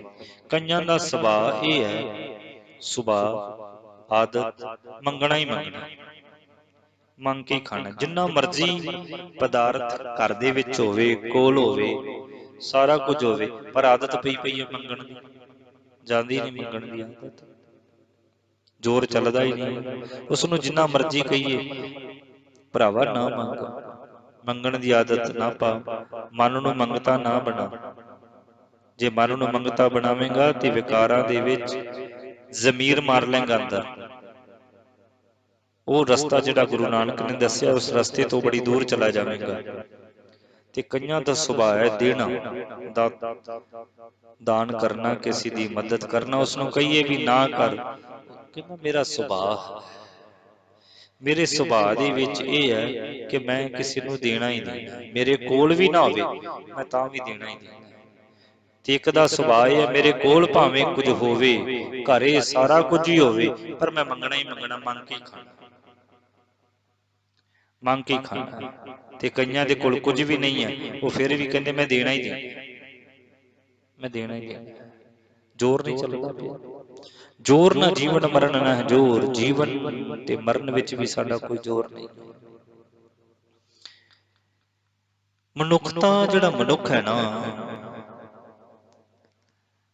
ਇਸ ਦਾ ਜ਼ੋਰ ਨਹੀਂ ਹੈ ਜੀਵਨ ਦੇ ਵਿੱਚ। ਸਾਰਾ ਕੁਝ ਹੋਣ ਦੇ ਬਾਵਜੂਦ ਵੀ ਜੀਵਨਾ ਨਹੀਂ ਆਉਂਦਾ, ਤੇ ਕਿਸੇ ਨੂੰ ਮਰਨਾ ਵੀ ਨਹੀਂ ਆਉਂਦਾ, ਮਰਨਾ ਨਹੀਂ ਆਉਂਦਾ ਕਿਸੇ ਨੂੰ। ਇੱਥੋਂ ਕਈ ਜੀਵਨ ਐਸਾ ਜੀ ਕੇ ਜਾਂਦੇ ਨੇ ਕਿ ਉਹ ਇਉਂ ਸਮਝੋ ਮਰੇ ਹੀ ਨਹੀਂ, ਤੇ ਕਈ ਜੀਵਨ ਐਸਾ ਇੱਥੇ ਜੀ ਕੇ ਜਾਂਦੇ ਨੇ ਸਮਝੋ ਮਰਿਆ ਹੀ ਸੀ, ਜ਼ੋਰ ਹੀ ਨਹੀਂ। ਇਸੇ ਜ਼ੋਰ ਨਾ ਰਾਜ ਮਾਲ ਮਨਸੂਰ, ਇਸ ਰਾਜ ਮਾਲ ਪ੍ਰਾਪਤ ਕਰਨ ਦੇ ਵਿੱਚ ਵੀ ਸਾਡਾ ਕੋਈ ਜ਼ੋਰ ਨਹੀਂ ਚੱਲਦਾ। ਜੇ ਕਿਸੇ ਨੂੰ ਪ੍ਰਾਪਤ ਹੋ ਵੀ ਗਿਆ ਤੇ ਆਦਤਾਂ ਜਿਹੜੀਆਂ ਨੇ ਗਵਾ ਲਵੇਗਾ, ਗਵਾ ਬੈਠਦਾ। ਸਾਡਾ ਜ਼ੋਰ ਹੀ ਨਹੀਂ। ਜਿਸ ਦੇ ਰਾਜਮਾਲ ਦੇ ਕਾਰਨ ਸਾਡੇ ਮਨ ਵਿੱਚ ਫਾਂਫੂ ਹੁੰਦੀ ਹੈ ਨਾ, ਉੱਥੇ ਸਾਡਾ ਜ਼ੋਰ ਹੀ ਨਹੀਂ ਚੱਲਦਾ, ਗਵਾ ਬੈਠਦਾ ਸਾਰਾ ਕੁਝ। ਜ਼ੋਰ ਨਾ ਸੁਰਤੀ ਗਿਆਨ ਵਿਚਾਰ, ਜ਼ੋਰ ਆਤਮਕ ਅਵਸਥਾ, ਆਤਮਕ ਜਿਹੜਾ ਜਾਗ ਹੈ ਨਾ, ਆਤਮਕ ਜਾਗ, ਆਤਮਕ ਗਿਆਨ, ਆਤਮਕ ਸੁਰਤ, ਜਿਸ ਦੇ ਰਾਹੀਂ ਤੂੰ ਜਾਗਣਾ ਹੈ, ਅੱਖਾਂ ਨਾਲ ਨਹੀਂ, ਇਹ ਮਨ ਜਾਗੇ, ਇਹ ਸੁਰਤ ਜਾਗੇ, ਵਿਚਾਰਾਂ ਦੇ ਨਾਲ। ਜ਼ੋਰ ਨਹੀਂ ਚੱਲਦਾ ਕਿ ਤੂੰ ਆਤਮਕ ਨੀਂਦ ਦੇ ਵਿੱਚ ਉੱਠੇ, ਆਤਮਕ ਤੌਰ ਤੇ ਜਾਗੇ, ਅਗਿਆਨਤਾ ਦੀ ਨੀਂਦ ਵਿੱਚੋਂ ਉੱਠੇ, ਇਹ ਜ਼ੋਰ ਨਹੀਂ ਚੱਲਦਾ। ਪਰਮਾਤਮਾ ਦੀ ਬਖਸ਼ਿਸ਼, ਵਡਿਆਈ, ਵਿਚਾਰ ਦੇ ਰਾਹੀਂ ਇਹ ਦਾਤ ਪ੍ਰਾਪਤ ਹੁੰਦੀ ਹੈ। ਗਿਆਨ ਦੇ ਵਿੱਚ, ਵਿਚਾਰ ਦੇ ਵਿੱਚ ਰਹਿਣ ਦੀ ਸਾਡੀ ਸਮਰੱਥਾ ਨਹੀਂ ਹੈ। ਗਿਆਨ ਅਤੇ ਵਿਚਾਰ ਆਪਣੀ ਸਮਰੱਥਾ ਤੇ ਤਾਕਤ ਦੇ ਨਾਲ ਨਹੀਂ, ਗੁਰੂ ਦੀ ਬਖਸ਼ਿਸ਼, ਗੁਰੂ ਦੀ ਦਾਤ ਮਿਲਦੀ ਹੈ। ਕਈਆਂ ਦੇ ਕੋਲ ਇੰਨਾ ਗੁਣ ਹੈ, ਹੈਰਾਨ ਰਹਿ ਜਾਈਦਾ ਹੈ, ਇੰਨਾ ਗੁਣ ਇਸ ਦੇ ਕੋਲ। ਤੇ ਕਈ ਤੜਫਦੇ ਫਿਰਦੇ ਨੇ ਗੁਣ ਪ੍ਰਾਪਤ ਕਰਨ ਲਈ, ਕੁਝ ਸਿੱਖਣ ਦੇ ਲਈ, ਮਿਲਦਾ ਹੀ ਨਹੀਂ। ਜ਼ੋਰ ਵੀ ਨਹੀਂ ਚੱਲਦਾ, ਪੈਸਾ ਵੀ ਨਹੀਂ ਚੱਲਦਾ, ਧਨ ਵੀ ਨਹੀਂ ਚੱਲਦਾ, ਚਤਰਾਈ ਵੀ ਨਹੀਂ ਚੱਲਦੀ, ਸਿਆਣਪਨੀ ਵੀ ਨਹੀਂ ਚੱਲਦੀ, ਕੁਝ ਵੀ ਨਹੀਂ ਚੱਲਦਾ। ਕੁਝ ਐਸੇ ਨਿੱਕੇ ਨਿੱਕੇ ਬੱਚਿਆਂ ਦਾ ਟੈਲੈਂਟ ਦੇਖੀਏ, ਨਿੱਕੇ ਨਿੱਕੇ ਬੱਚਿਆਂ ਦੀ ਆਵਾਜ਼ ਦੇਖੀਏ, ਉਹਨਾਂ ਦੇ ਵਿੱਚ ਗੁਣ ਵੇਖੀਏ। ਗਰੀਬ ਘਰਾਂ ਦੇ ਵਿੱਚੋਂ ਖੜੇ ਹੋ ਕੇ ਬੱਚਿਆਂ ਨੇ ਐਸਾ ਨਾਮ ਕਮਾਇਆ ਕਿ ਦੁਨੀਆ ਆਸ਼ਸ਼ ਕਰ ਗਈ। ਤੇ ਕਈ ਐਸੇ ਨੇ ਜਿਨ੍ਹਾਂ ਦੇ ਕੋਲ ਧਨ ਵੀ ਹੈ, ਦੌਲਤ ਵੀ ਹੈ, ਸਾਰਾ ਕੁਝ ਹੀ ਹੈ, ਤੇ ਉਹ ਇਸ ਗੁਣ ਦੇ ਲਈ ਭੱਜੇ ਫਿਰਦੇ ਨੇ, ਮਿਲਦਾ ਹੀ ਨਹੀਂ, ਉਹਨਾਂ ਨੂੰ ਸੁਣਦਾ ਹੀ ਕੋਈ ਨਹੀਂ। ਉਹਨਾਂ ਨੂੰ ਕਹੀਏ, ਜਦੋਂ ਉਹ ਮੈਕ ਤੇ ਖੜੇ ਹੋ ਜਾਣ ਤੇ ਸਾਰੇ ਕਹਿੰਦੇ ਬਈ ਬੈਠ ਜਾ ਯਾਰ, ਇਹ ਕਦੋਂ ਬੈਠੇਗਾ, ਕਦੋਂ ਖੜਾ ਛੱਡੇਗਾ ਸਾਡਾ। ਤੇ ਕਈ ਤਾਂ ਐਸੇ ਹੁੰਦੇ ਨੇ, ਜਦੋਂ ਪਤਾ ਲੱਗਦਾ ਉਹ ਸੱਜਣ ਨੇ ਬੋਲਣਾ, ਜ਼ਬਾਨ ਦੇ ਵਿੱਚ ਰਾਸੀ ਨਹੀਂ ਹੈਗਾ, ਕੋਈ ਗੁਣ ਹੀ ਨਹੀਂ ਹੈਗਾ, ਧਨ ਵੀ ਹੈ, ਪਦਾਰਥ ਵੀ ਹੈ, ਸਾਰਾ ਕੁਝ ਹੈ, ਹੁਣ ਬੋਲਣਾ ਤੇ ਹੱਥ ਜੋੜ ਦਿੰਦਾ, ਕਹਿੰਦੇ ਖੜੀ ਹੋਈਏ, ਚਲੀਏ ਯਾਰ, ਟਾਈਮ ਨਾਲ ਇਹ ਬੋਲੇਗਾ, ਸਮਾਂ ਹੀ ਖਰਾਬ ਕਰਨਾ, ਸਮਾਂ ਹੀ ਖਰਾਬ ਕਰਨਾ। ਇਹ ਗੁਣ ਪ੍ਰਾਪਤ ਕਰਨੇ ਜ਼ੋਰ ਦੇ ਨਾਲ ਪ੍ਰਾਪਤ ਨਹੀਂ ਹੁੰਦੇ, ਸਮਰੱਥਾ ਨਾਲ ਨਹੀਂ। ਪਰਮਾਤਮਾ ਦੀਆਂ ਦਾਤਾਂ ਵੀ ਹੁੰਦੀਆਂ ਨੇ ਕੁਝ, ਪਰਮਾਤਮਾ ਦਾਤਾਂ ਵੀ ਦਿੰਦਾ। ਜ਼ੋਰ ਨਾ ਜੁਗਤੀ ਛੁੱਟਾ ਸੰਸਾਰ, ਉਸ ਜੁਗਤੀ ਦੇ ਵਿੱਚ ਰਹਿਣ ਲਈ ਵੀ ਸਾਡਾ ਇਖਤਿਆਰ ਨਹੀਂ ਹੈ, ਜਿਸ ਕਰਕੇ ਜਨਮ ਮਰਨ ਮੁੱਕ ਜਾਵੇ। ਆਤਮਿਕ ਜੀਵਨ ਦੀ ਸਮਝ ਜੇ ਸਾਡਾ ਆਵੇ, ਸਾਨੂੰ ਆਵੇ ਆਤਮਿਕ ਜੀਵਨ ਦੀ ਸਮਝ, ਇਸ ਦੇ ਵਿੱਚ ਵੀ ਜ਼ੋਰ ਨਹੀਂ ਚੱਲਦਾ, ਸਾਡਾ ਇਖਤਿਆਰ ਨਹੀਂ ਹੈ, ਸਾਡੀ ਸਿਆਣਪ ਤੇ ਚਤਰਾਈ ਨਹੀਂ ਚੱਲਦੀ, ਇਹ ਵੀ ਪ੍ਰਮਾਤਮਾ ਦੀਆਂ ਦਾਤਾਂ ਹੀ ਨੇ, ਜਿਸ ਨੂੰ ਸਮਰੱਥਾ ਬਖਸ਼ਦਾ। ਜਿਸ ਹੱਥ ਜ਼ੋਰ ਕਰ ਵੇਖਿਆ ਸੋਏ, ਨਾਨਕੇ ਉੱਤਮ ਨੀਚ ਨ ਖੋਏ। ਉਹੀ ਅਕਾਲ ਪੁਰਖ ਰਚਨਾ ਰਚ ਕੇ ਉਸ ਦੀ ਹਰ ਪ੍ਰਕਾਰ ਸੰਭਾਲ ਕਰਦਾ, ਜਿਸ ਦੇ ਹੱਥ ਵਿੱਚ ਸਮਰੱਥਾ ਹੈ। ਨਾਨਕ ਉੱਤਮ ਨੀਚ ਨ ਕੋਈ। ਇਹ ਨਾਨਕ ਆਪਣੇ ਆਪ ਵਿੱਚ ਨਾ ਕੋਈ ਮਨੁੱਖ ਉੱਤਮ ਹੈ ਤੇ ਨਾ ਹੀ ਨੀਚ, ਭਾਵ ਜੀਵਾਂ ਨੂੰ ਸਦਾਚਾਰੀ ਜਾਂ ਦੁਰਾਚਾਰੀ ਬਣਾਉਣ ਵਾਲਾ ਉਹ ਪ੍ਰਭੂ ਆਪ ਹੀ ਹੈ। ਭਾਵ ਮਨੁੱਖ ਦੇ ਅੰਦਰ ਜਿਹੜੇ ਗੁਣ ਨੇ ਨਾ, ਜਿਹੜੇ ਮਿਲੇ ਨੇ ਮਨੁੱਖ ਦੇ ਅੰਦਰ ਗੁਣ, ਉਹ ਗੁਣ ਹੀ ਮਨੁੱਖ ਨੂੰ ਨੀਵਾਂ ਬਣਾਉਂਦੇ ਨੇ ਤੇ ਮਨੁੱਖ ਨੂੰ ਉੱਚਾ ਬਣਾਉਂਦੇ। ਮਨੁੱਖ ਦੇ ਕੋਲ ਸਾਰਾ ਪਦਾਰਥ ਵੀ ਹੈ, ਧਨ ਵੀ ਹੈ, ਪਰ ਜੇ ਉਸਦੇ ਕੋਲ ਗੁਣ ਨਹੀਂ ਹੈ ਤੇ ਉਹ ਨੀਵਾਂ ਹੈ, ਉਹ ਲਾਸ਼ ਹੈ, ਉਹ ਲੋਥ ਹੈ। ਤੇ ਮਨੁੱਖ ਦੇ ਕੁਝ ਵੀ ਨਹੀਂ ਹੈ, ਝੁੱਗੀ ਹੈ, ਝੁੱਗੀ ਦੇ ਵਿੱਚ ਰਹਿੰਦਾ, ਖਾਣ ਵਿੱਚ ਵੀ ਕੁਝ ਨਹੀਂ। ਉਸਨੂੰ ਪਰਮਾਤਮਾ ਨੇ ਟੈਲੈਂਟ ਦੇ ਦਿੱਤਾ, ਸਾਰਾ ਜਗਤ ਉਸਨੂੰ ਹੱਥਾਂ ਤੇ ਚੱਕੀ ਫਿਰਦਾ। ਨਾਨਕ ਉੱਤਮ ਨੀਚ ਨ ਕੋਈ। ਹੈ ਨਾਨਕ, ਕੋਈ ਉੱਤਮ ਤੇ ਕੋਈ ਨੀਚ ਨਹੀਂ ਹੈ। ਇਹ ਅੰਦਰ ਦੀ ਸਮਰੱਥਾ ਹੈ। ਕਿਸੇ ਨੇ ਸਮਰੱਥਾ ਐਸੀ ਬਣਾ ਲਈ ਉੱਤਮ ਬਣ ਗਿਆ, ਤੇ ਕਿਸੇ ਨੇ ਸਮਰੱਥਾ ਇਤਨੀ ਡੇਗ ਲਈ ਆ ਉਹ ਨੀਚ ਬਣ ਗਿਆ। ਸਿਮਰਨ ਦੀ ਬਰਕਤ ਦੇ ਨਾਲ, ਪ੍ਰਭੂ ਦੀ ਵਡਿਆਈ ਦੇ ਨਾਲ, ਪ੍ਰਭੂ ਦੀ ਬਖਸ਼ਿਸ਼ ਦੇ ਨਾਲ ਉੱਚਾ ਬਣ ਜਾਈਦਾ, ਔਰ ਕੁਸੰਗਤ ਦੇ ਨਾਲ, ਭੈੜੀ ਕੁਰਖਤ ਸੰਗਤ ਦੇ ਨਾਲ, ਔਰ ਆਪਣੇ ਮਨ ਦੇ ਪਿੱਛੇ ਚੱਲਣ ਦੇ ਨਾਲ ਨੀਚ ਬਣ ਜਾਈਦਾ। ਸਤਿਗੁਰੂ ਗੁਰੂ ਨਾਨਕ ਸਾਹਿਬ ਜੀ ਮਹਾਰਾਜ ਜੀ ਦਾ ਅਗਲਾ ਜੋ ਪਾਵਨ ਸ਼ਬਦ ਹੈ, ਪੌੜੀ ਹੈ ਅੱਗੇ, ਜੋ ਵਿਚਾਰ ਸਤਿਗੁਰੂ ਜੀ ਅੱਗੇ ਬਖਸ਼ ਰਹੇ ਹਨ। ਸਤਿਗੁਰੂ ਜੀ ਅੱਗੇ ਕਹਿੰਦੇ ਹਨ, ਰਾਤੀ ਰੁੱਤੀ ਥਿੱਤੀ ਵਾਰ। ਰਾਤਾਂ, ਰੁੱਤਾਂ, ਥਿੱਤਾਂ ਅਤੇ ਵਾਰ। ਪਵਨ, ਪਾਣੀ, ਅਗਨੀ, ਪਾਤਾਲ, ਹਵਾ, ਪਾਣੀ, ਪਾਤਾਲ, ਅੱਗ, ਇਹਨਾਂ ਸਾਰਿਆਂ ਦੇ ਇਕੱਠ ਵਿੱਚ, ਇਹਨਾਂ ਸਾਰਿਆਂ ਦੇ ਸਮੂਹ ਦੇ ਵਿੱਚ ਅਕਾਲ ਪੁਰਖ ਨੇ ਤਿਸ ਵਿੱਚ ਧਰਤੀ ਥਾਪ ਰੱਖੀ ਧਰਮਸ਼ਾਲ।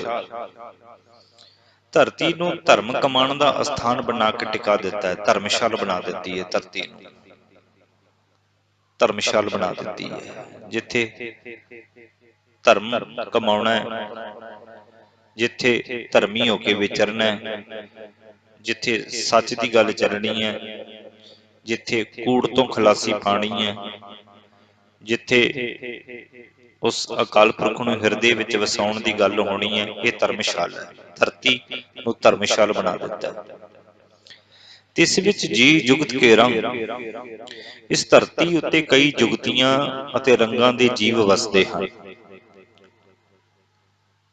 ਕਿੰਨੇ ਰੰਗਾਂ ਦੇ ਪ੍ਰਾਣੀ ਨੇ, ਕਿਸੇ ਦਾ ਰੰਗ ਕਿਹੋ ਜਿਹਾ ਹੈ, ਕਿਸੇ ਦਾ ਕਿਹੋ ਜਿਹਾ ਹੈ, ਕਿਸੇ ਦੀ ਆਵਾਜ਼ ਕਿਹੋ ਜਿਹੀ ਹੈ, ਕਿਸੇ ਦੀ ਬੋਲੀ ਕਿਹੋ ਜਿਹੀ ਹੈ, ਕਿਸੇ ਦਾ ਦੇਸ਼ ਅਲੱਗ ਹੈ, ਕਿਸੇ ਦੀ ਭਾਸ਼ਾ ਅਲੱਗ ਹੈ, ਕਿਸੇ ਦਾ ਸੱਭਿਆਚਾਰ ਅਲੱਗ ਹੈ।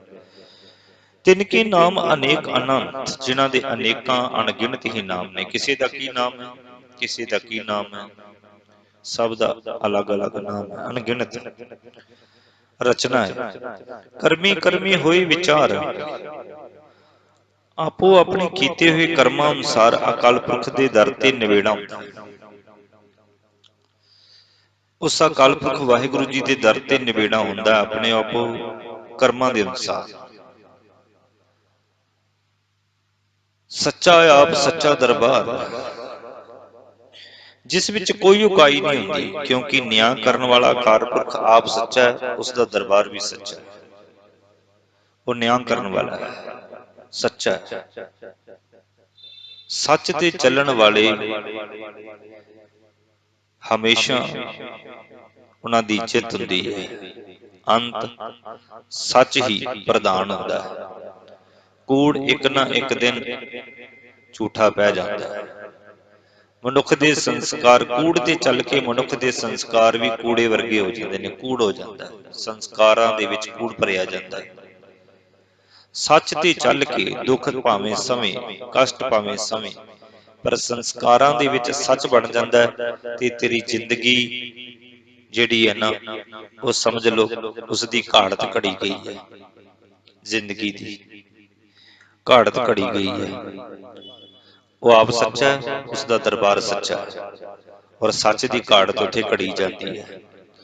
ਤਿੱਥੈ ਸੋਹਣ ਪੰਚ ਪਰਵਾਨ, ਉਸ ਦਰਬਾਰ ਵਿੱਚ ਗੁਰਮੁਖ ਜਿਹੜੇ ਨੇ ਨਾ, ਪ੍ਰਤੱਖ ਤੌਰ ਤੇ ਸ਼ੋਭਦੇ ਨੇ। ਭਾਵ ਪਰਮਾਤਮਾ ਦੀ ਬਣਾਈ ਹੋਈ ਕੁਦਰਤ ਦੇ ਵਿੱਚ, ਪਰਮਾਤਮਾ ਦੇ ਪਿਆਰਿਆਂ ਦੀ ਜਿਹੜੇ ਪ੍ਰਮਾਤਮਾ ਦੇ ਪਿਆਰੇ ਨੇ ਨਾ, ਇਸ ਸੰਸਾਰ ਦੇ ਵਿੱਚ ਬੜੇ ਸੋਭਦੇ ਨੇ, ਬੜੇ ਸੋਭਦੇ ਨੇ। ਜੋ ਹਰ ਕਾ ਪਿਆਰਾ ਸੋ ਸਭਨਾ ਕਾ ਪਿਆਰਾ, ਨਦਰੀ ਕਰਮ ਭਵੈ ਨਿਸ਼ਾਨ। ਅਤੇ ਮਿਹਰ ਦੀ ਨਜ਼ਰ ਕਰਨ ਵਾਲੇ ਅਕਾਲ ਪੁਰਖ ਦੀ ਬਖਸ਼ਿਸ਼ ਨਾਲ ਉਹ ਗੁਰਮੁਖ ਜਨ ਜਿਹੜੇ ਨੇ ਨਾ, ਮਾਨੋ ਉਹਨਾਂ ਦੇ ਮੱਥੇ ਉੱਤੇ ਜਿਵੇਂ ਵਡਿਆਈ ਦਾ ਨਿਸ਼ਾਨ ਚਮਕ ਰਿਹਾ ਹੋਇਆ। ਵਡਿਆਈ ਦਾ ਨਿਸ਼ਾਨ ਕਿਵੇਂ ਚਮਕੇਗਾ, ਪਤਾ ਥੋੜੀ ਲੱਗੇਗਾ। ਗੁਰਮੁਖ ਜਿਹੜੇ ਜੇ ਨੇ ਨਾ, ਉਹ ਭਗਤਾਂ ਤੈ ਸੰਸਾਰੀਆਂ ਜੋੜ ਕਦੇ ਨਾ ਆਇਆ, ਇਹ ਨਿਸ਼ਾਨੀ ਹੈ। ਉਹ ਸੰਸਾਰ ਤੋਂ ਅਲੱਗ ਚੱਲਦੇ ਨੇ, ਸੰਸਾਰ ਤੇ ਉਹਨਾਂ ਦੀ ਬਣਦੀ ਨਹੀਂ ਹੈ, ਵਿਚਾਰਾਂ ਦਾ ਮਤਭੇਦ ਹੈ। ਉਹ ਸੱਚ ਤੇ ਚੱਲਦੇ ਨੇ, ਕੂੜ ਤੇ ਨਹੀਂ। ਔਰ ਕੂੜ ਜਿਹੜਾ ਹੈ ਇਹ ਫਿੱਕਾ ਪਾ ਦਿੰਦਾ ਮਨੁੱਖ ਨੂੰ, ਝੂਠਾ ਪਾ ਦਿੰਦਾ ਹੈ, ਸੰਸਾਰ ਦੇ ਵਿੱਚ ਸ਼ਰਮਸ਼ਾਰ ਕਰ ਦਿੰਦਾ ਹੈ। ਔਰ ਸੱਚ ਤੇ ਚੱਲਿਆ ਹੋਇਆ ਮਨੁੱਖ ਆਤਮਿਕ ਤੌਰ ਤੇ ਬਲਵਾਨ ਹੁੰਦਾ ਹੈ, ਮਜ਼ਬੂਤ ਹੁੰਦਾ ਹੈ, ਔਰ ਅੰਤ ਨੂੰ ਉਸ ਦੀ ਵਡਿਆਈ, ਉਸ ਦੀ ਸੋਭਾ ਹੁੰਦੀ ਹੈ। ਤੇ ਮਾਨੋ ਜਿਵੇਂ ਉਹਨਾਂ ਦੇ ਮੱਥੇ ਉੱਤੇ ਨਿਸ਼ਾਨੀ ਹੋ ਗਈ ਹੋਵੇ, ਕੱਚ ਪਕਾਈ ਉੱਥੇ ਪਾਈ। ਇੱਥੇ ਸੰਸਾਰ ਵਿੱਚ ਕਿਸੇ ਵੱਡੇ ਛੋਟਾ, ਕਿਸੇ ਦਾ ਵੱਡਾ ਛੋਟਾ ਖਵਾਉਣਾ ਕੋਈ ਅਰਥ ਨਹੀਂ ਰੱਖਦਾ, ਕੋਈ ਅਰਥ ਨਹੀਂ ਰੱਖਦਾ। ਇਹਨਾਂ ਦੀ ਕਚਿਆਈ ਤੇ ਪਕਿਆਈ ਅਕਾਲ ਪੁਰਖ ਦੇ ਦਰ ਤੇ ਜਾ ਕੇ ਮਾਲੂਮ ਹੁੰਦੀ ਹੈ। ਭਾਵ ਜਦੋਂ ਗੁਰੂ ਗ੍ਰੰਥ ਸਾਹਿਬ ਜੀ ਨੂੰ ਅਸੀਂ ਪੜਾਂਗੇ, ਗੁਰੂ ਨਾਨਕ ਸਾਹਿਬ ਜੀ ਨੂੰ ਪੜਾਂਗੇ, ਵਿਚਾਰ ਕਰਾਂਗੇ, ਤੇ ਆਪੋ ਆਪ ਪਤਾ ਲੱਗ ਜਾਵੇਗਾ ਕਿ ਕੱਚਾ ਕੌਣ ਹੈ, ਪੱਕਾ ਕੌਣ ਹੈ। ਕਿਸੇ ਦੇ ਕਿਹਾ ਕੋਈ ਕੱਚਾ ਨਹੀਂ ਹੈ, ਕਿਸੇ ਦੇ ਕਿਹਾ ਕੋਈ ਪੱਕਾ ਨਹੀਂ ਹੈ। ਗੁਰੂ ਨਾਨਕ ਤੋਂ ਪੁੱਛਾਂਗੇ, ਗੁਰੂ ਨਾਨਕ ਦੀ ਬਾਣੀ ਪੜ੍ਹ ਕੇ ਪੁੱਛਾਂਗੇ, ਫਿਰ ਪਤਾ ਲੱਗ ਜਾਂਦਾ ਕੱਚਾ ਕੌਣ ਹੈ ਤੇ ਪੱਕਾ ਕੌਣ ਹੈ। ਨਾਨਕ ਗਿਆ ਜਾਪੈ ਜਾਏ। ਹੇ ਨਾਨਕ, ਅਕਾਲ ਪੁਰਖ ਦੇ ਦਰ ਤੇ ਗਿਆ ਹੀ ਸਮਝ ਆਉਂਦੀ ਹੈ, ਉਸ ਦੀ ਬਾਣੀ ਦੀ ਵਿਚਾਰ ਕਰਨ ਦੇ ਨਾਲ ਹੀ ਸਮਝ ਆਉਂਦੀ ਹੈ ਕਿ ਅਸਲ ਵਿੱਚ ਕੌਣ ਪੱਕਾ ਹੈ ਤੇ ਕੌਣ ਕੱਚਾ ਹੈ। ਗੁਰੂ ਨਾਨਕ ਦੇ ਸਿਧਾਂਤ ਦੀ ਸਭ ਤੋਂ ਵੱਡੀ ਮੋਹਰ ਗੁਰਬਾਣੀ। ਗੁਰਬਾਣੀ ਨੂੰ ਪੜ੍ਹ ਕੇ ਪਤਾ ਲੱਗਦਾ ਕੌਣ ਸੱਚਾ ਹੈ, ਕੌਣ ਝੂਠਾ ਹੈ, ਕੌਣ ਕੱਚਾ ਹੈ, ਕੌਣ ਪੱਕਾ ਹੈ, ਕੌਣ ਧਰਮੀ ਹੈ ਤੇ ਕੌਣ ਅਧਰਮੀ ਹੈ। ਧਰਮ ਖੰਡ ਕਾ ਇਹੋ ਧਰਮ, ਧਰਮ, ਗਿਆਨ, ਕਰਮ, ਇਹ ਇੱਕ ਖੰਡ ਨਹੀਂ, ਅਵਸਥਾ ਹੈ। ਸਰੀਰ ਦੀ ਇੱਕ ਅਵਸਥਾ ਹੈ। ਸਭ ਤੋਂ ਪਹਿਲਾ ਖੰਡ ਜਿਹੜਾ ਹੈ ਧਰਮ ਖੰਡ ਹੈ। ਧਰਮ ਖੰਡ ਕਾ ਇਹੋ ਧਰਮ, ਧਰਮ ਖੰਡ ਦਾ ਕੀ ਧਰਮ ਹੈ? ਧਰਮ ਖੰਡ ਦਾ ਨਿਰਾ ਇਹੀ ਕਰਤੱਵ ਹੈ ਜੋ ਉੱਪਰ ਦੱਸਿਆ ਗਿਆ, ਜੋ ਪਹਿਲਾਂ ਅਸੀਂ ਵਿਚਾਰ ਕਰ ਚੁੱਕੇ ਹਾਂ ਕਿ ਪ੍ਰਮਾਤਮਾ ਦੇ ਪਿਆਰੇ ਜਿਹੜੇ ਨੇ ਨਾ, ਪ੍ਰਮਾਤਮਾ ਦੇ ਦਰ ਤੇ ਸੋਭਦੇ ਨੇ। ਭਾਵ ਸੱਚ ਤੇ ਚੱਲ ਕੇ ਸੱਚ ਦੇ ਵਿੱਚ ਲੀਨ ਹੁੰਦੇ ਨੇ।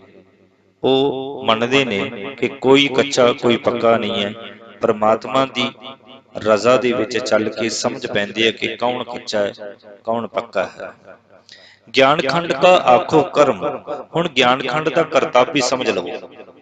ਜੋਗਲੀਆਂ ਤੁਕਾਂ ਵਿੱਚ ਸਤਿਗੁਰੂ ਜੀ ਨੇ ਬਿਆਨ ਕੀਤਾ ਹੈ, ਕੀਤੇ ਪਵਨ। ਗਿਆਨ ਕੀ ਹੈ? ਗਿਆਨ ਸਮਝ ਲਓ, ਧਰਮ ਪਿੱਛੇ ਸਮਝ ਆਏ ਆ। ਹੁਣ ਅਗਲਾ ਗਿਆਨ ਹੈ। ਗਿਆਨ ਕੀ ਹੈ? ਕੀਤੇ ਪਵਨ ਪਾਣੀ ਵੈ ਸੰਤਰ, ਕੀਤੇ ਕਾਣ ਮਹੇਸ਼। ਇਹ ਗਿਆਨ ਦੇ ਰਹੇ ਨੇ। ਅਕਾਲ ਪੁਰਖ ਦੀ ਰਚਨਾ ਵਿੱਚ ਕਈ ਪ੍ਰਕਾਰ ਦੇ ਪੌਣ, ਪਾਣੀ, ਅਗਨੀਆਂ ਹਨ, ਕਈ ਕ੍ਰਿਸ਼ਨ ਹਨ ਤੇ ਕਈ ਸ਼ਿਵ ਹਨ। ਕੀਤੇ ਬ੍ਰਹਮੇ ਘਾੜਤ ਘੜੀਆ, ਰੂਪ ਰੰਗ ਕੇ ਵੇਸ। ਕਈ ਬ੍ਰਹਮੇ ਪੈਦਾ ਕੀਤੇ ਜਾ ਰਹੇ ਹਨ, ਜਿਨ੍ਹਾਂ ਦੇ ਕਈ ਰੂਪ ਹਨ, ਕਈ ਵੇਸ਼ ਹਨ, ਕਈ ਭੁਜਾ ਹੈ। ਕਿਸੇ ਦਾ ਪਹਿਰਾਵਾ ਕਿਹੋ ਜਿਹਾ ਹੈ, ਕਿਸੇ ਦਾ ਕਿਹੋ ਜਿਹਾ ਪਹਿਰਾਵਾ ਹੈ। ਕਈ ਆਵੈ ਜਾਵੈ ਸਗਲਿਆਂ ਪੂਰ। ਪੂਰਾਂ ਦੇ ਪੂਰ ਆ ਰਹੇ ਨੇ, ਪੂਰਾਂ ਦੇ ਪੂਰ ਜਾ ਰਹੇ ਨੇ। ਇਸ ਧਰਤੀ ਦੇ ਉੱਤੋਂ ਕਰੋੜਾਂ ਦੀ ਗਿਣਤੀ ਵਿੱਚ ਮਨੁੱਖ ਇਸ ਧਰਤੀ ਤੇ ਆਏ ਤੇ ਕਰੋੜਾਂ ਦੀ ਗਿਣਤੀ ਦੇ ਵਿੱਚ ਇੱਥੋਂ ਚਲੇ ਗਏ। 100-150 ਸਾਲ ਪੁਰਾਣਾ ਮਨੁੱਖ ਨਹੀਂ ਲੱਭਦਾ, ਚਲਾ ਗਿਆ। ਇੱਥੋਂ ਭਾਵ ਇਹ ਹੈ ਕਿ ਜਿਹੜੀ 150 ਪਹਿਲਾਂ ਸਾਲ, 150 ਸਾਲ ਪਹਿਲਾਂ ਲੋਕ ਇੱਥੇ ਰਹਿੰਦੇ ਸੀ, ਉਹ ਅੱਜ ਨਹੀਂ ਨੇ। ਕੋਈ 40, ਕੋਈ 50, ਕੋਈ 10, ਕੋਈ 20, ਕੋਈ 80, ਕੋਈ 90 ਸਾਲ ਜੀ ਕੇ ਧਰਤੀ ਨੂੰ ਅਵਸ਼ ਛੱਡ ਕੇ ਜਾ ਰਿਹਾ ਔਰ ਜਾਣਾ ਪਵੇਗਾ। ਇਹ ਕੁਦਰਤ ਦਾ ਨਿਜ਼ਮ ਹੈ, ਪਰਮਾਤਮਾ ਦਾ ਨਿਜ਼ਮ ਹੈ। ਇਹੀ ਸਿਧਾਂਤ ਹੈ, ਜਾਣਾ ਪਵੇਗਾ। ਕੀਤੀਆਂ ਕਰਮ ਭੂਮੀ ਮੇਰ ਕੀਤੇ, ਕੀਤੇ ਧੂ ਉਪਦੇਸ਼। ਅਕਾਲ ਪੁਰਖ ਦੀ ਕੁਦਰਤ ਵਿੱਚ ਬੇਅੰਤ ਧਰਤੀਆਂ ਹਨ, ਗੱਲ ਗਿਆਨ ਦੀ ਕਰ ਰਹੇ ਨੇ ਸਤਿਗੁਰੂ ਜੀ। ਅਕਾਲ ਪੁਰਖ ਦੀ ਕੁਦਰਤ ਵਿੱਚ ਬੇਅੰਤ ਧਰਤੀਆਂ, ਬੇਅੰਤ ਮੇਰੂ ਪਰਬਤ, ਬੇਅੰਤ ਧੂ ਭਗਤ ਤੇ ਉਹਨਾਂ ਦੇ ਉਪਦੇਸ਼ ਹਨ। ਕਿੰਨੇ ਭਗਤ ਨੇ, ਕਿੰਨੇ ਉਹਨਾਂ ਦੇ ਉਪਦੇਸ਼ ਵਿੱਚ ਘਾੜਤਾਂ ਘੜੀਆਂ ਗਈਆਂ, ਪੁਸਤਕਾਂ ਲਿਖੀਆਂ ਗਈਆਂ, ਗ੍ਰੰਥ ਲਿਖੇ ਗਏ ਨੇ। ਕਿੰਨੇ ਪਰਬਤ ਨੇ ਇਸ ਕੁਦਰਤ ਦੇ ਵਿੱਚ, ਬੇਅੰਤ ਧਰਤੀਆਂ ਨੇ। ਇੱਕ ਧਰਤੀ ਥੋੜੀ ਹੈ, ਬੇਅੰਤ ਧਰਤੀਆਂ ਨੇ। ਕੇਤੇ ਇੰਦ ਚੰਦ ਸੂਰ ਕੇਤੇ, ਕੇਤੇ ਮੰਡਲ ਦੇ ਬੇਅੰਤ ਇੰਦਰ ਵਰਗੇ ਦੇਵਤੇ, ਚੰਦਰਮਾ, ਬੇਅੰਤ ਸੂਰਜ, ਬੇਅੰਤ ਭਵਨ ਚੱਕਰ, ਗਿਣਤੀ ਨਹੀਂ ਹੈ ਕੋਈ। ਭਾਵ ਪਰਮਾਤਮਾ ਨੇ ਕਿੰਨੇ ਮਨੁੱਖ ਪੈਦਾ ਕੀਤੇ ਨੇ। ਕਿਸੇ ਦਾ ਸੁਭਾਅ ਇੰਦਰ ਵਰਗਾ ਹੈ, ਕਿਸੇ ਦਾ ਸੁਭਾਅ ਕਿਹੋ ਜਿਹਾ।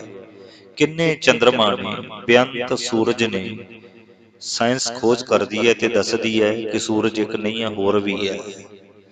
ਬੇਅੰਤ ਭਾਵਨ ਚੱਕਰ ਨੇ। ਕੋਈ ਧਰਤੀ ਦੇ ਅੱਗੇ ਚੱਕਰ ਲਾ ਰਿਹਾ, ਕਿਤੇ ਧਰਤੀ ਕਿਸੇ ਦੇ ਅੱਗੇ ਚੱਕਰ ਲਾ ਰਹੀ ਹੈ।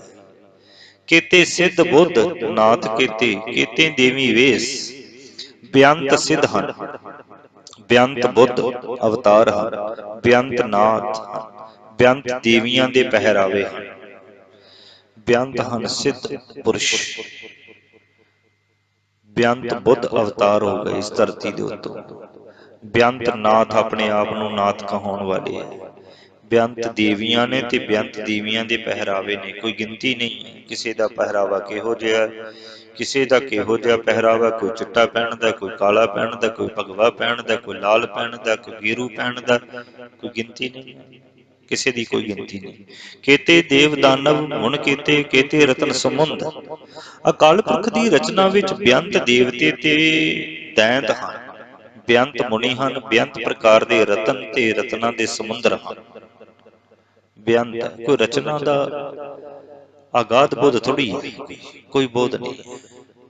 ਦੇਵਤੇ ਕਿੰਨੇ ਨੇ, ਕੋਈ ਬੇਅੰਤ। ਦੇਵਤੇ ਭਾਵੋ ਨਹੀਂ ਜਿਨ੍ਹਾਂ ਦੇ ਸਿਰ ਤੇ ਮੁਕਟ ਲੱਗੇ ਨੇ ਤੇ ਅੱਧੇ ਕੱਪੜੇ ਪਾਏ ਨੇ ਤੇ ਵੇਸ਼ ਪੂਜਾ ਉਹਨਾਂ ਦੀ। ਜਿਨ੍ਹਾਂ ਦੇ ਸੁਭਾਅ ਦੇਵਤਿਆਂ ਵਰਗੇ ਨੇ, ਉਹ ਵੀ ਦੇਵਤੀ ਹੈ। ਆਪਾਂ ਆਮ ਤੌਰ ਤੇ ਕਹਿ ਦਿੰਦੇ ਇਹ ਤਾਂ ਦੇਵਤਾ ਮਨੁੱਖ ਹੈ, ਦੇਵਤਿਆਂ ਵਰਗਾ ਹੈ, ਦੇਵ ਬੰਦਾ, ਦੇਵਤਾ ਹੈ ਤਾਂ ਇਹ ਤਾਂ ਬੰਦਾ ਹੀ ਬੜਾ ਦੇਵਤਾ ਹੈ। ਇਹ ਜਿਹੜੀ ਇਸਤਰੀ ਹੈ ਦੇਵੀ ਹੈ।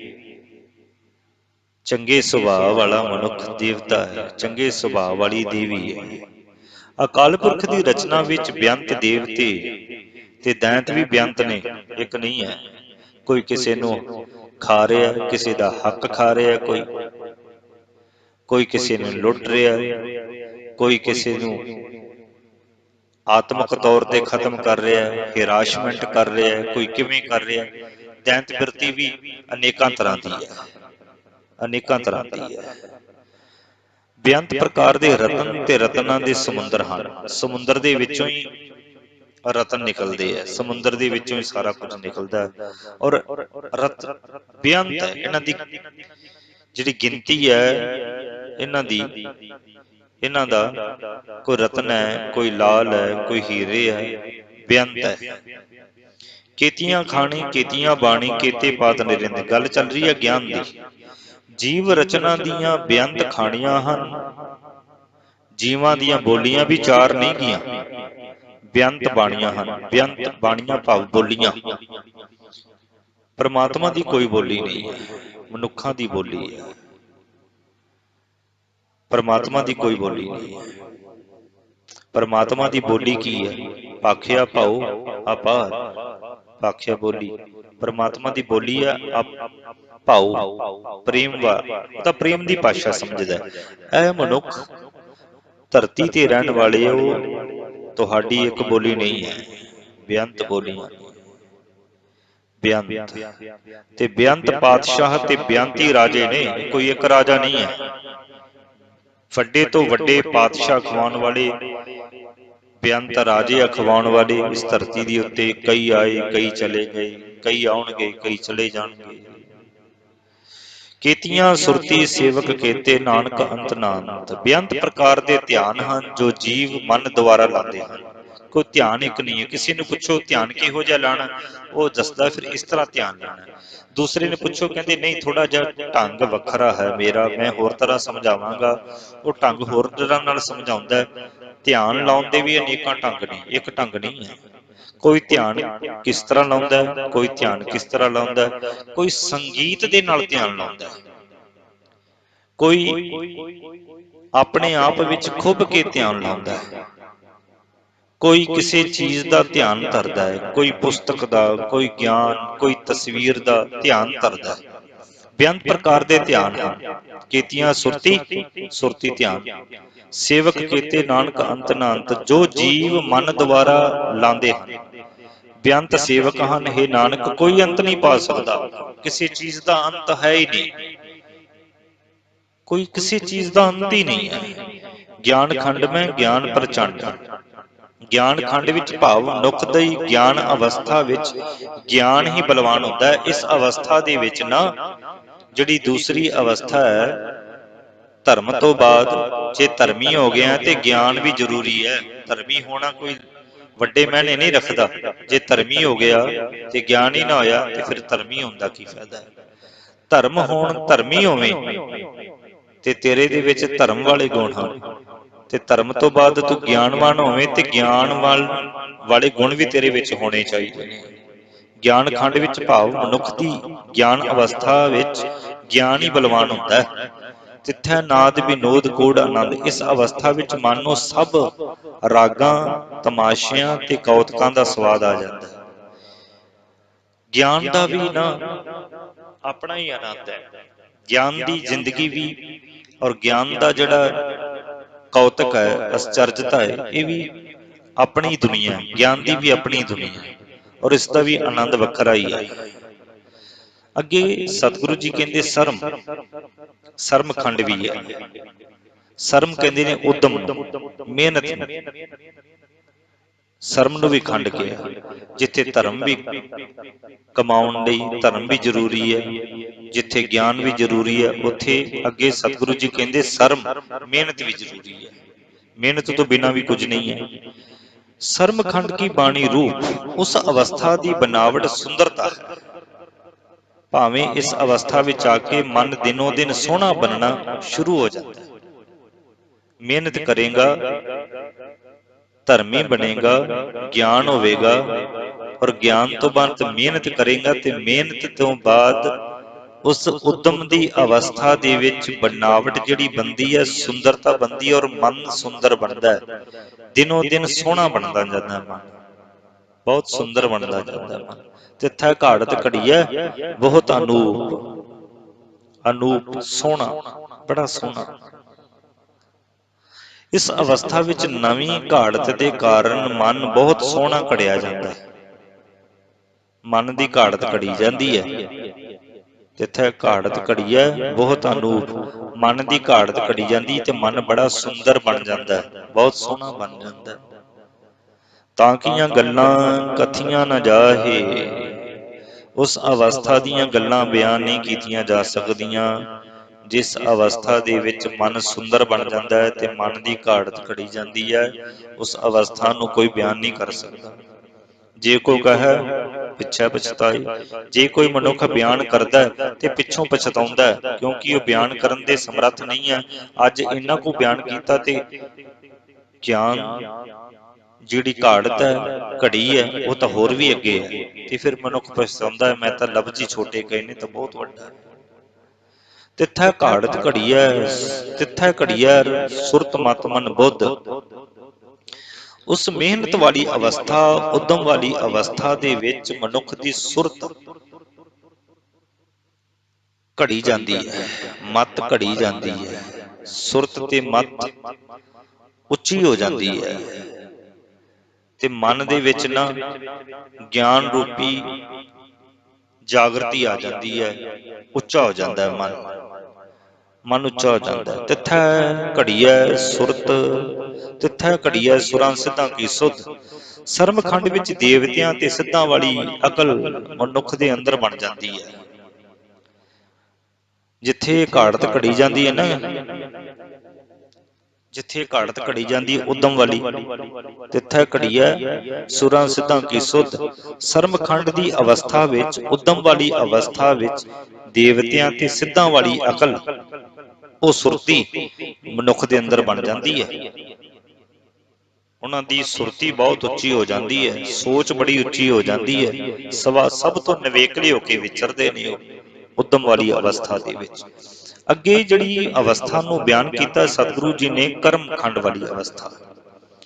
ਕਰਮ ਵੀ ਜ਼ਰੂਰੀ ਹੈ, ਧਰਮ ਜ਼ਰੂਰੀ ਹੈ, ਗਿਆਨ ਜ਼ਰੂਰੀ ਹੈ, ਉਦਮ ਜ਼ਰੂਰੀ ਹੈ, ਤੇ ਕਰਮ ਵੀ ਜ਼ਰੂਰੀ ਹੈ। ਚੌਥਾ ਖਿਆਲ, ਚੌਥਾ ਖੰਡ। ਪੰਜ ਖੰਡ ਨੇ ਨਾ, ਪੰਜਵਾਂ ਸੱਚਖੰਡ ਹੈ।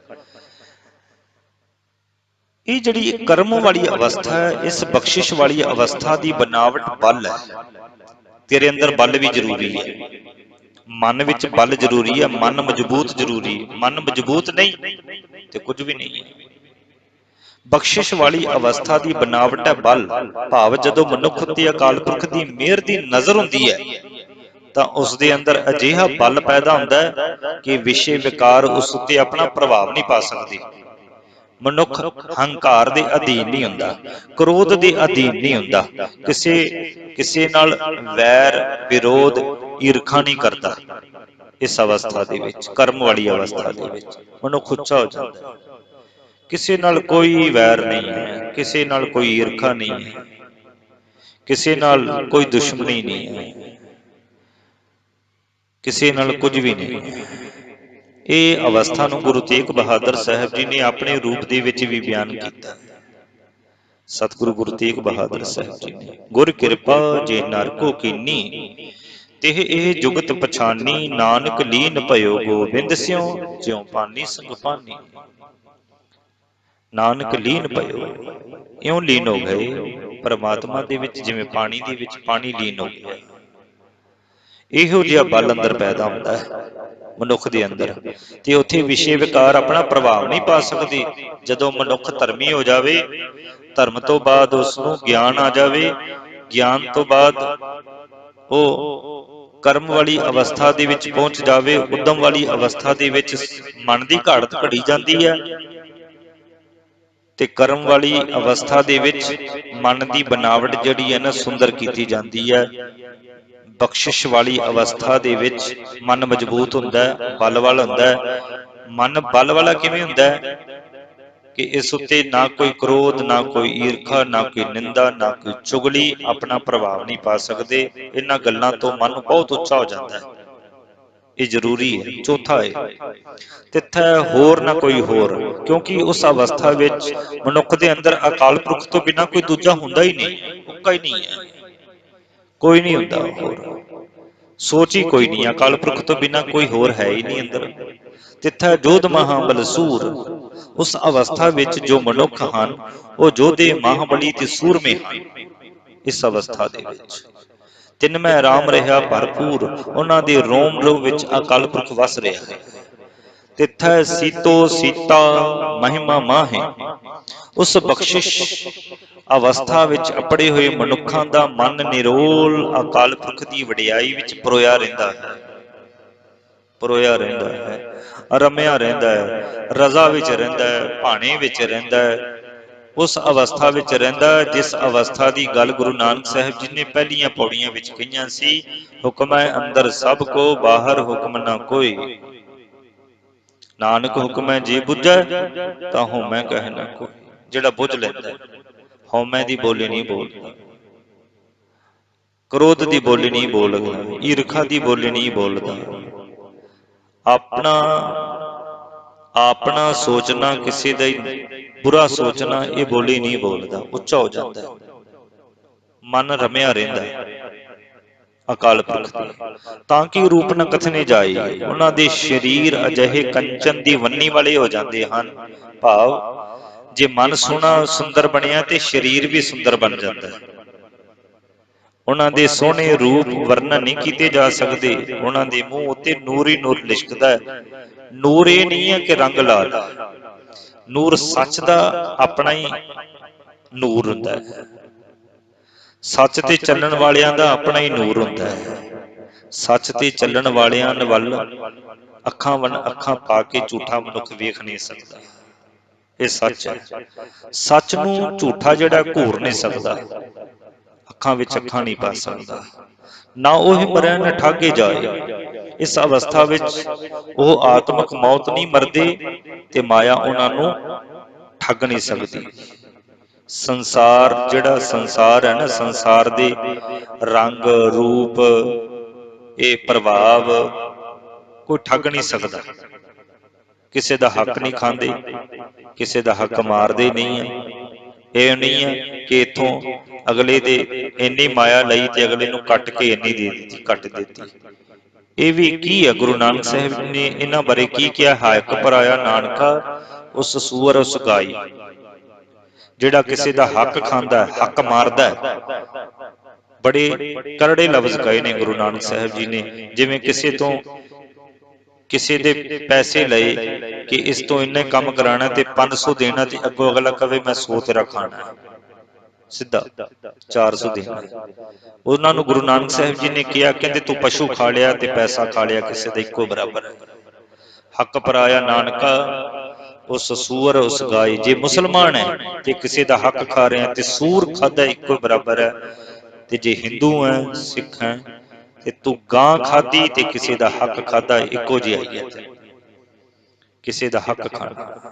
ਜਿਨ ਕਾ ਰਾਮ ਵਸੈ ਮਨ ਮਾਹੇ। ਜਿਨ੍ਹਾਂ ਦੇ ਮਨ ਵਿੱਚ ਅਕਾਲ ਪੁਰਖ ਵਸਦਾ ਨਾ, ਤਿੱਥੈ ਭਗਤ ਵਸੈ ਕੇ ਲੋ। ਉਸ ਅਵਸਥਾ ਵਿੱਚ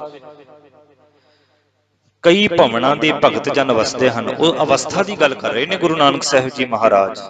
ਕੋਈ ਭਵਨ ਉੱਤੇ ਭਵਨ ਨਹੀਂ ਬੈਠਾ, ਕੋਈ ਦਰਬਾਰ ਨਹੀਂ ਲੱਗਿਆ ਹੋਇਆ। ਅੰਦਰ ਹੀ ਸਭ ਕੁਛ ਘਰ ਮੈਂ ਬਾਹਰ ਨਾਹੀ ਘਰ ਹਿਰਦਾ ਕਰਹਿ ਆਨੰਦ ਸੱਚਾ ਮਨ ਸੋਈ। ਜੋ ਸਦਾ ਖਿੜੇ ਰਹਿੰਦੇ ਹਨ, ਕਿਉਂਕਿ ਉਹ ਸੱਚਾ ਅਕਾਲ ਪੁਰਖ ਉਹਨਾਂ ਦੇ ਮਨ ਵਿੱਚ ਸਦਾ ਮੌਜੂਦ ਹੈ, ਮੌਜੂਦ ਰਹਿੰਦਾ ਹੈ, ਸਦਾ ਮੌਜੂਦ ਹੈ। ਸੱਚਖੰਡ ਵਸੈ ਨਿਰੰਕਾਰ। ਸੱਚਖੰਡ ਵਿੱਚ ਭਾਵ ਅਕਾਲ ਪੁਰਖ ਨਾਲ ਇੱਕ ਰੂਪ ਹੋਣ ਵਾਲੀ ਅਵਸਥਾ ਵਿੱਚ ਮਨੁੱਖ ਦੇ ਅੰਦਰ ਉਹ ਅਕਾਲ ਪੁਰਖ ਆਪ ਵਸਦਾ ਹੈ। ਸੱਚਖੰਡ ਕੀ ਹੈ? ਅਸੀਂ ਕਹਿੰਦੇ ਹਾਂ ਸੱਚਖੰਡ, ਅਸੀਂ ਸਮਝਦੇ ਹਾਂ ਸੱਚਖੰਡ ਪਤਾ ਨਹੀਂ ਕੀ ਹੈ।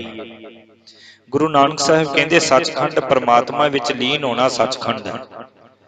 ਸੱਚਖੰਡ ਇਹ ਨਹੀਂ ਹੈ ਕਿ ਉੱਥੇ ਕੋਈ ਦਰਬਾਰ ਬਣਿਆ ਹੋਇਆ, ਮਹਿਲ ਬਣਿਆ ਹੋਇਆ ਤੇ ਉੱਥੇ ਜਾ ਕੇ ਸੱਚਖੰਡ ਵਿੱਚ ਵਸਣਾ ਸੀ। ਗੁਰੂ ਨਾਨਕ ਸਾਹਿਬ ਕਹਿੰਦੇ ਸੱਚਖੰਡ ਪਤਾ ਕੀ ਹੈ? ਕਿ ਅਕਾਲ ਪੁਰਖ ਵਿੱਚ ਇੱਕ ਰੂਪ ਹੋਣ ਵਾਲੀ ਅਵਸਥਾ, ਇੱਕੋ ਰੂਪ ਹੋ ਜਾਣਾ। ਨਾਨਕ ਲੀਨ ਭਇਓ ਗੋਬਿੰਦ ਸਿਉ ਜਿਉ ਪਾਨੀ ਸੰਗ ਪਾਨੀ। ਅਕਾਲ ਪੁਰਖ ਦੇ ਨਾਲ ਇੱਕ ਰੂਪ ਹੋਣ ਵਾਲੀ ਅਵਸਥਾ ਵਿੱਚ ਮਨੁੱਖ ਦੇ ਅੰਦਰ ਉਹ ਅਕਾਲ ਪੁਰਖ ਆਪ ਹੀ ਵਸਦਾ ਹੈ, ਆਪ ਹੀ ਵਸਦਾ ਹੈ। ਸਦਾ ਉਸਦੇ ਰੰਗ ਵਿੱਚ ਰਤਿਆ ਰਹਿੰਦਾ ਹੈ, ਭੇਦ ਨਹੀਂ ਲੱਗਦਾ। ਰਾਮ ਸੰਤ ਮੈਂ ਭੇਦ ਕਿਛ ਨਾਹੀ। ਕਰ ਕਰ ਵੇਖੈ ਨਦਰ ਨਿਹਾਲ। ਜੋ ਸ੍ਰਿਸ਼ਟੀ ਨੂੰ ਰਚ ਰਚ ਕੇ ਮਿਹਰ ਦੀ ਨਜ਼ਰ ਨਾਲ ਉਸ ਦੀ ਸੰਭਾਲ ਕਰਦਾ ਹੈ। ਤਿੱਥੈ ਖੰਡ ਮੰਡਲ ਵਰ ਭੰਡ। ਉਸ ਅਵਸਥਾ ਵਿੱਚ ਭਾਵ ਅਕਾਲ ਪੁਰਖ ਨਾਲ ਇੱਕ ਰੂਪ ਹੋਣ ਵਾਲੀ ਅਵਸਥਾ ਵਿੱਚ ਮਨੁੱਖ ਨੂੰ ਬੇਅੰਤ ਖੰਡ ਮੰਡਲ ਤੇ ਬੇਅੰਤ ਬ੍ਰਹਿਮੰਡ ਦਿਸਦੇ ਹਨ। ਇਤਨੇ ਕਿ ਬੇਅੰਤ ਹਨ ਦਿਸਦੇ, ਭਾਵ ਕਿ ਪਰਮਾਤਮਾ ਜਿਹੜਾ ਨਾ ਉਹ ਇੱਕ ਥਾਂ ਤੇ ਨਹੀਂ ਸਮਝਦਾ ਮਨੁੱਖ। ਪਰਮਾਤਮਾ ਨੂੰ ਕਿਤੇ ਇੱਕ ਥਾਂ ਤੇ ਸਮਝਦਾ ਹੋਵੇ, ਉਹ ਸਮਝਦਾ ਪਰਮਾਤਮਾ ਜ਼ਰੇ ਜ਼ਰੇ ਵਿੱਚ ਵਸਦਾ। ਉਹ ਮਨੁੱਖਤਾ ਦੇ ਵਿੱਚ ਭੇਦ ਨਹੀਂ ਕਰਦਾ, ਰੰਗ ਨਸਲਾਂ ਦੇ ਵਿੱਚ ਨਹੀਂ ਭੇਦ ਕਰਦਾ। ਉਹ ਜ਼ਰੇ ਜ਼ਰੇ ਵਿੱਚ ਪਰਮਾਤਮਾ ਨੂੰ ਵਸਦਾ ਵੇਖਦਾ ਹੈ। ਜੇ ਕੋ ਕਥਾ ਤਾਂ ਅੰਤ ਨਾ ਅੰਤ। ਜੇ ਕੋਈ ਮਨੁੱਖ ਇਸ ਦਾ ਕਥਨ ਕਰਨ ਲੱਗੇ ਤਾਂ ਉਹਨਾਂ ਦਾ ਓੜਕ ਨਹੀਂ ਪੈ ਸਕਦੀ, ਅੰਤ ਨਹੀਂ ਲੱਭਿਆ ਜਾ ਸਕਦਾ। ਤਿੱਥੈ ਲੋ ਲੋ ਆਕਾਰ। ਉਸ ਅਵਸਥਾ ਵਿੱਚ ਬੇਅੰਤ ਭਵਨ ਤੇ ਆਕਾਰ ਦਿਸਦੇ ਹਨ। ਜਿਵ ਜਿਵ ਹੁਕਮ ਤਿਵੈ ਤਿਵ ਕਾਰ। ਉਸੇ ਤਰ੍ਹਾਂ ਕਾਰ ਚੱਲ ਰਹੀ ਜਿਵੇਂ ਅਕਾਲ ਪੁਰਖ ਦਾ ਹੁਕਮ ਹੁੰਦਾ ਹੈ। ਭਾਵ ਇਸ ਅਵਸਥਾ ਵਿੱਚ ਅੱਪੜ ਕੇ ਮਨੁੱਖ ਨੂੰ ਹਰ ਥਾਂ ਅਕਾਲ ਪੁਰਖ ਦੀ ਰਜ਼ਾ ਵਰਤਦੀ ਨਜ਼ਰ ਆਉਂਦੀ ਹੈ। ਵੇਖੈ ਵਿਗਸੈ ਕਰ ਵਿਚਾਰ। ਉਸ ਨੂੰ ਪ੍ਰਤੱਖ ਦਿਸਦਾ ਹੈ ਕਿ ਅਕਾਲ ਪੁਰਖ ਵਿਚਾਰ ਕਰਕੇ ਸਭ ਜੀਵਾਂ ਦੀ ਸੰਭਾਲ ਕਰਦਾ ਪਿਆ ਹੈ, ਸਭ ਜੀਵਾਂ ਦੀ ਸੰਭਾਲ ਉਹ ਕਰਦਾ ਪਿਆ ਹੈ। ਧੰਨ ਗੁਰੂ ਨਾਨਕ ਸਾਹਿਬ ਜੀ ਮਹਾਰਾਜ ਜੀ ਦੇ ਇਹ ਪਾਵਨ ਪਵਿੱਤਰ ਬੋਲ ਜਿਸ ਦੀ ਅਸੀਂ ਵਿਚਾਰ ਕਰ ਰਹੇ ਹਾਂ, ਸਤਿਗੁਰੂ ਜੀ ਕਿਰਪਾ ਕਰਨ ਇਹ ਪਾਵਨ ਤੇ ਪਵਿੱਤਰ ਬੋਲ ਜਿਸ ਦੇ ਵਿੱਚ ਅਸੀਂ ਵਿਚਾਰ ਕੀਤੀ ਹੈ ਧਰਮ ਖੰਡ ਦੀ, ਸਰਮ ਖੰਡ ਦੀ, ਗਿਆਨ ਖੰਡ ਦੀ, ਕਰਮ ਖੰਡ ਦੀ ਤੇ ਸੱਚ ਖੰਡ ਦੀ। ਜਿਸ ਸਤਿਗੁਰੂ ਜੀ ਨੇ ਆਖਿਆ ਕਿ ਸੱਚਖੰਡ ਕੀ ਹੈ? ਸੱਚ ਵਿੱਚ ਲੀਨ ਹੋਣਾ, ਪਰਮਾਤਮਾ ਵਿੱਚ ਅਭੇਦ ਹੋਣਾ ਹੀ ਸੱਚਖੰਡ ਹੈ। ਸੋ ਇਤਨੀਆਂ ਕੋ ਬੇਨਤੀਆਂ ਅੱਜ ਲਈ ਪ੍ਰਵਾਨ ਕਰਨੀਆਂ ਜੀ। ਭੁੱਲਾਂ ਚੁੱਕਾਂ ਦੀ ਖਿਮਾ ਬਖਸ਼ਣੀ। ਵਾਹਿਗੁਰੂ ਜੀ ਕਾ ਖਾਲਸਾ, ਵਾਹਿਗੁਰੂ ਜੀ ਕੀ ਫਤਿਹ।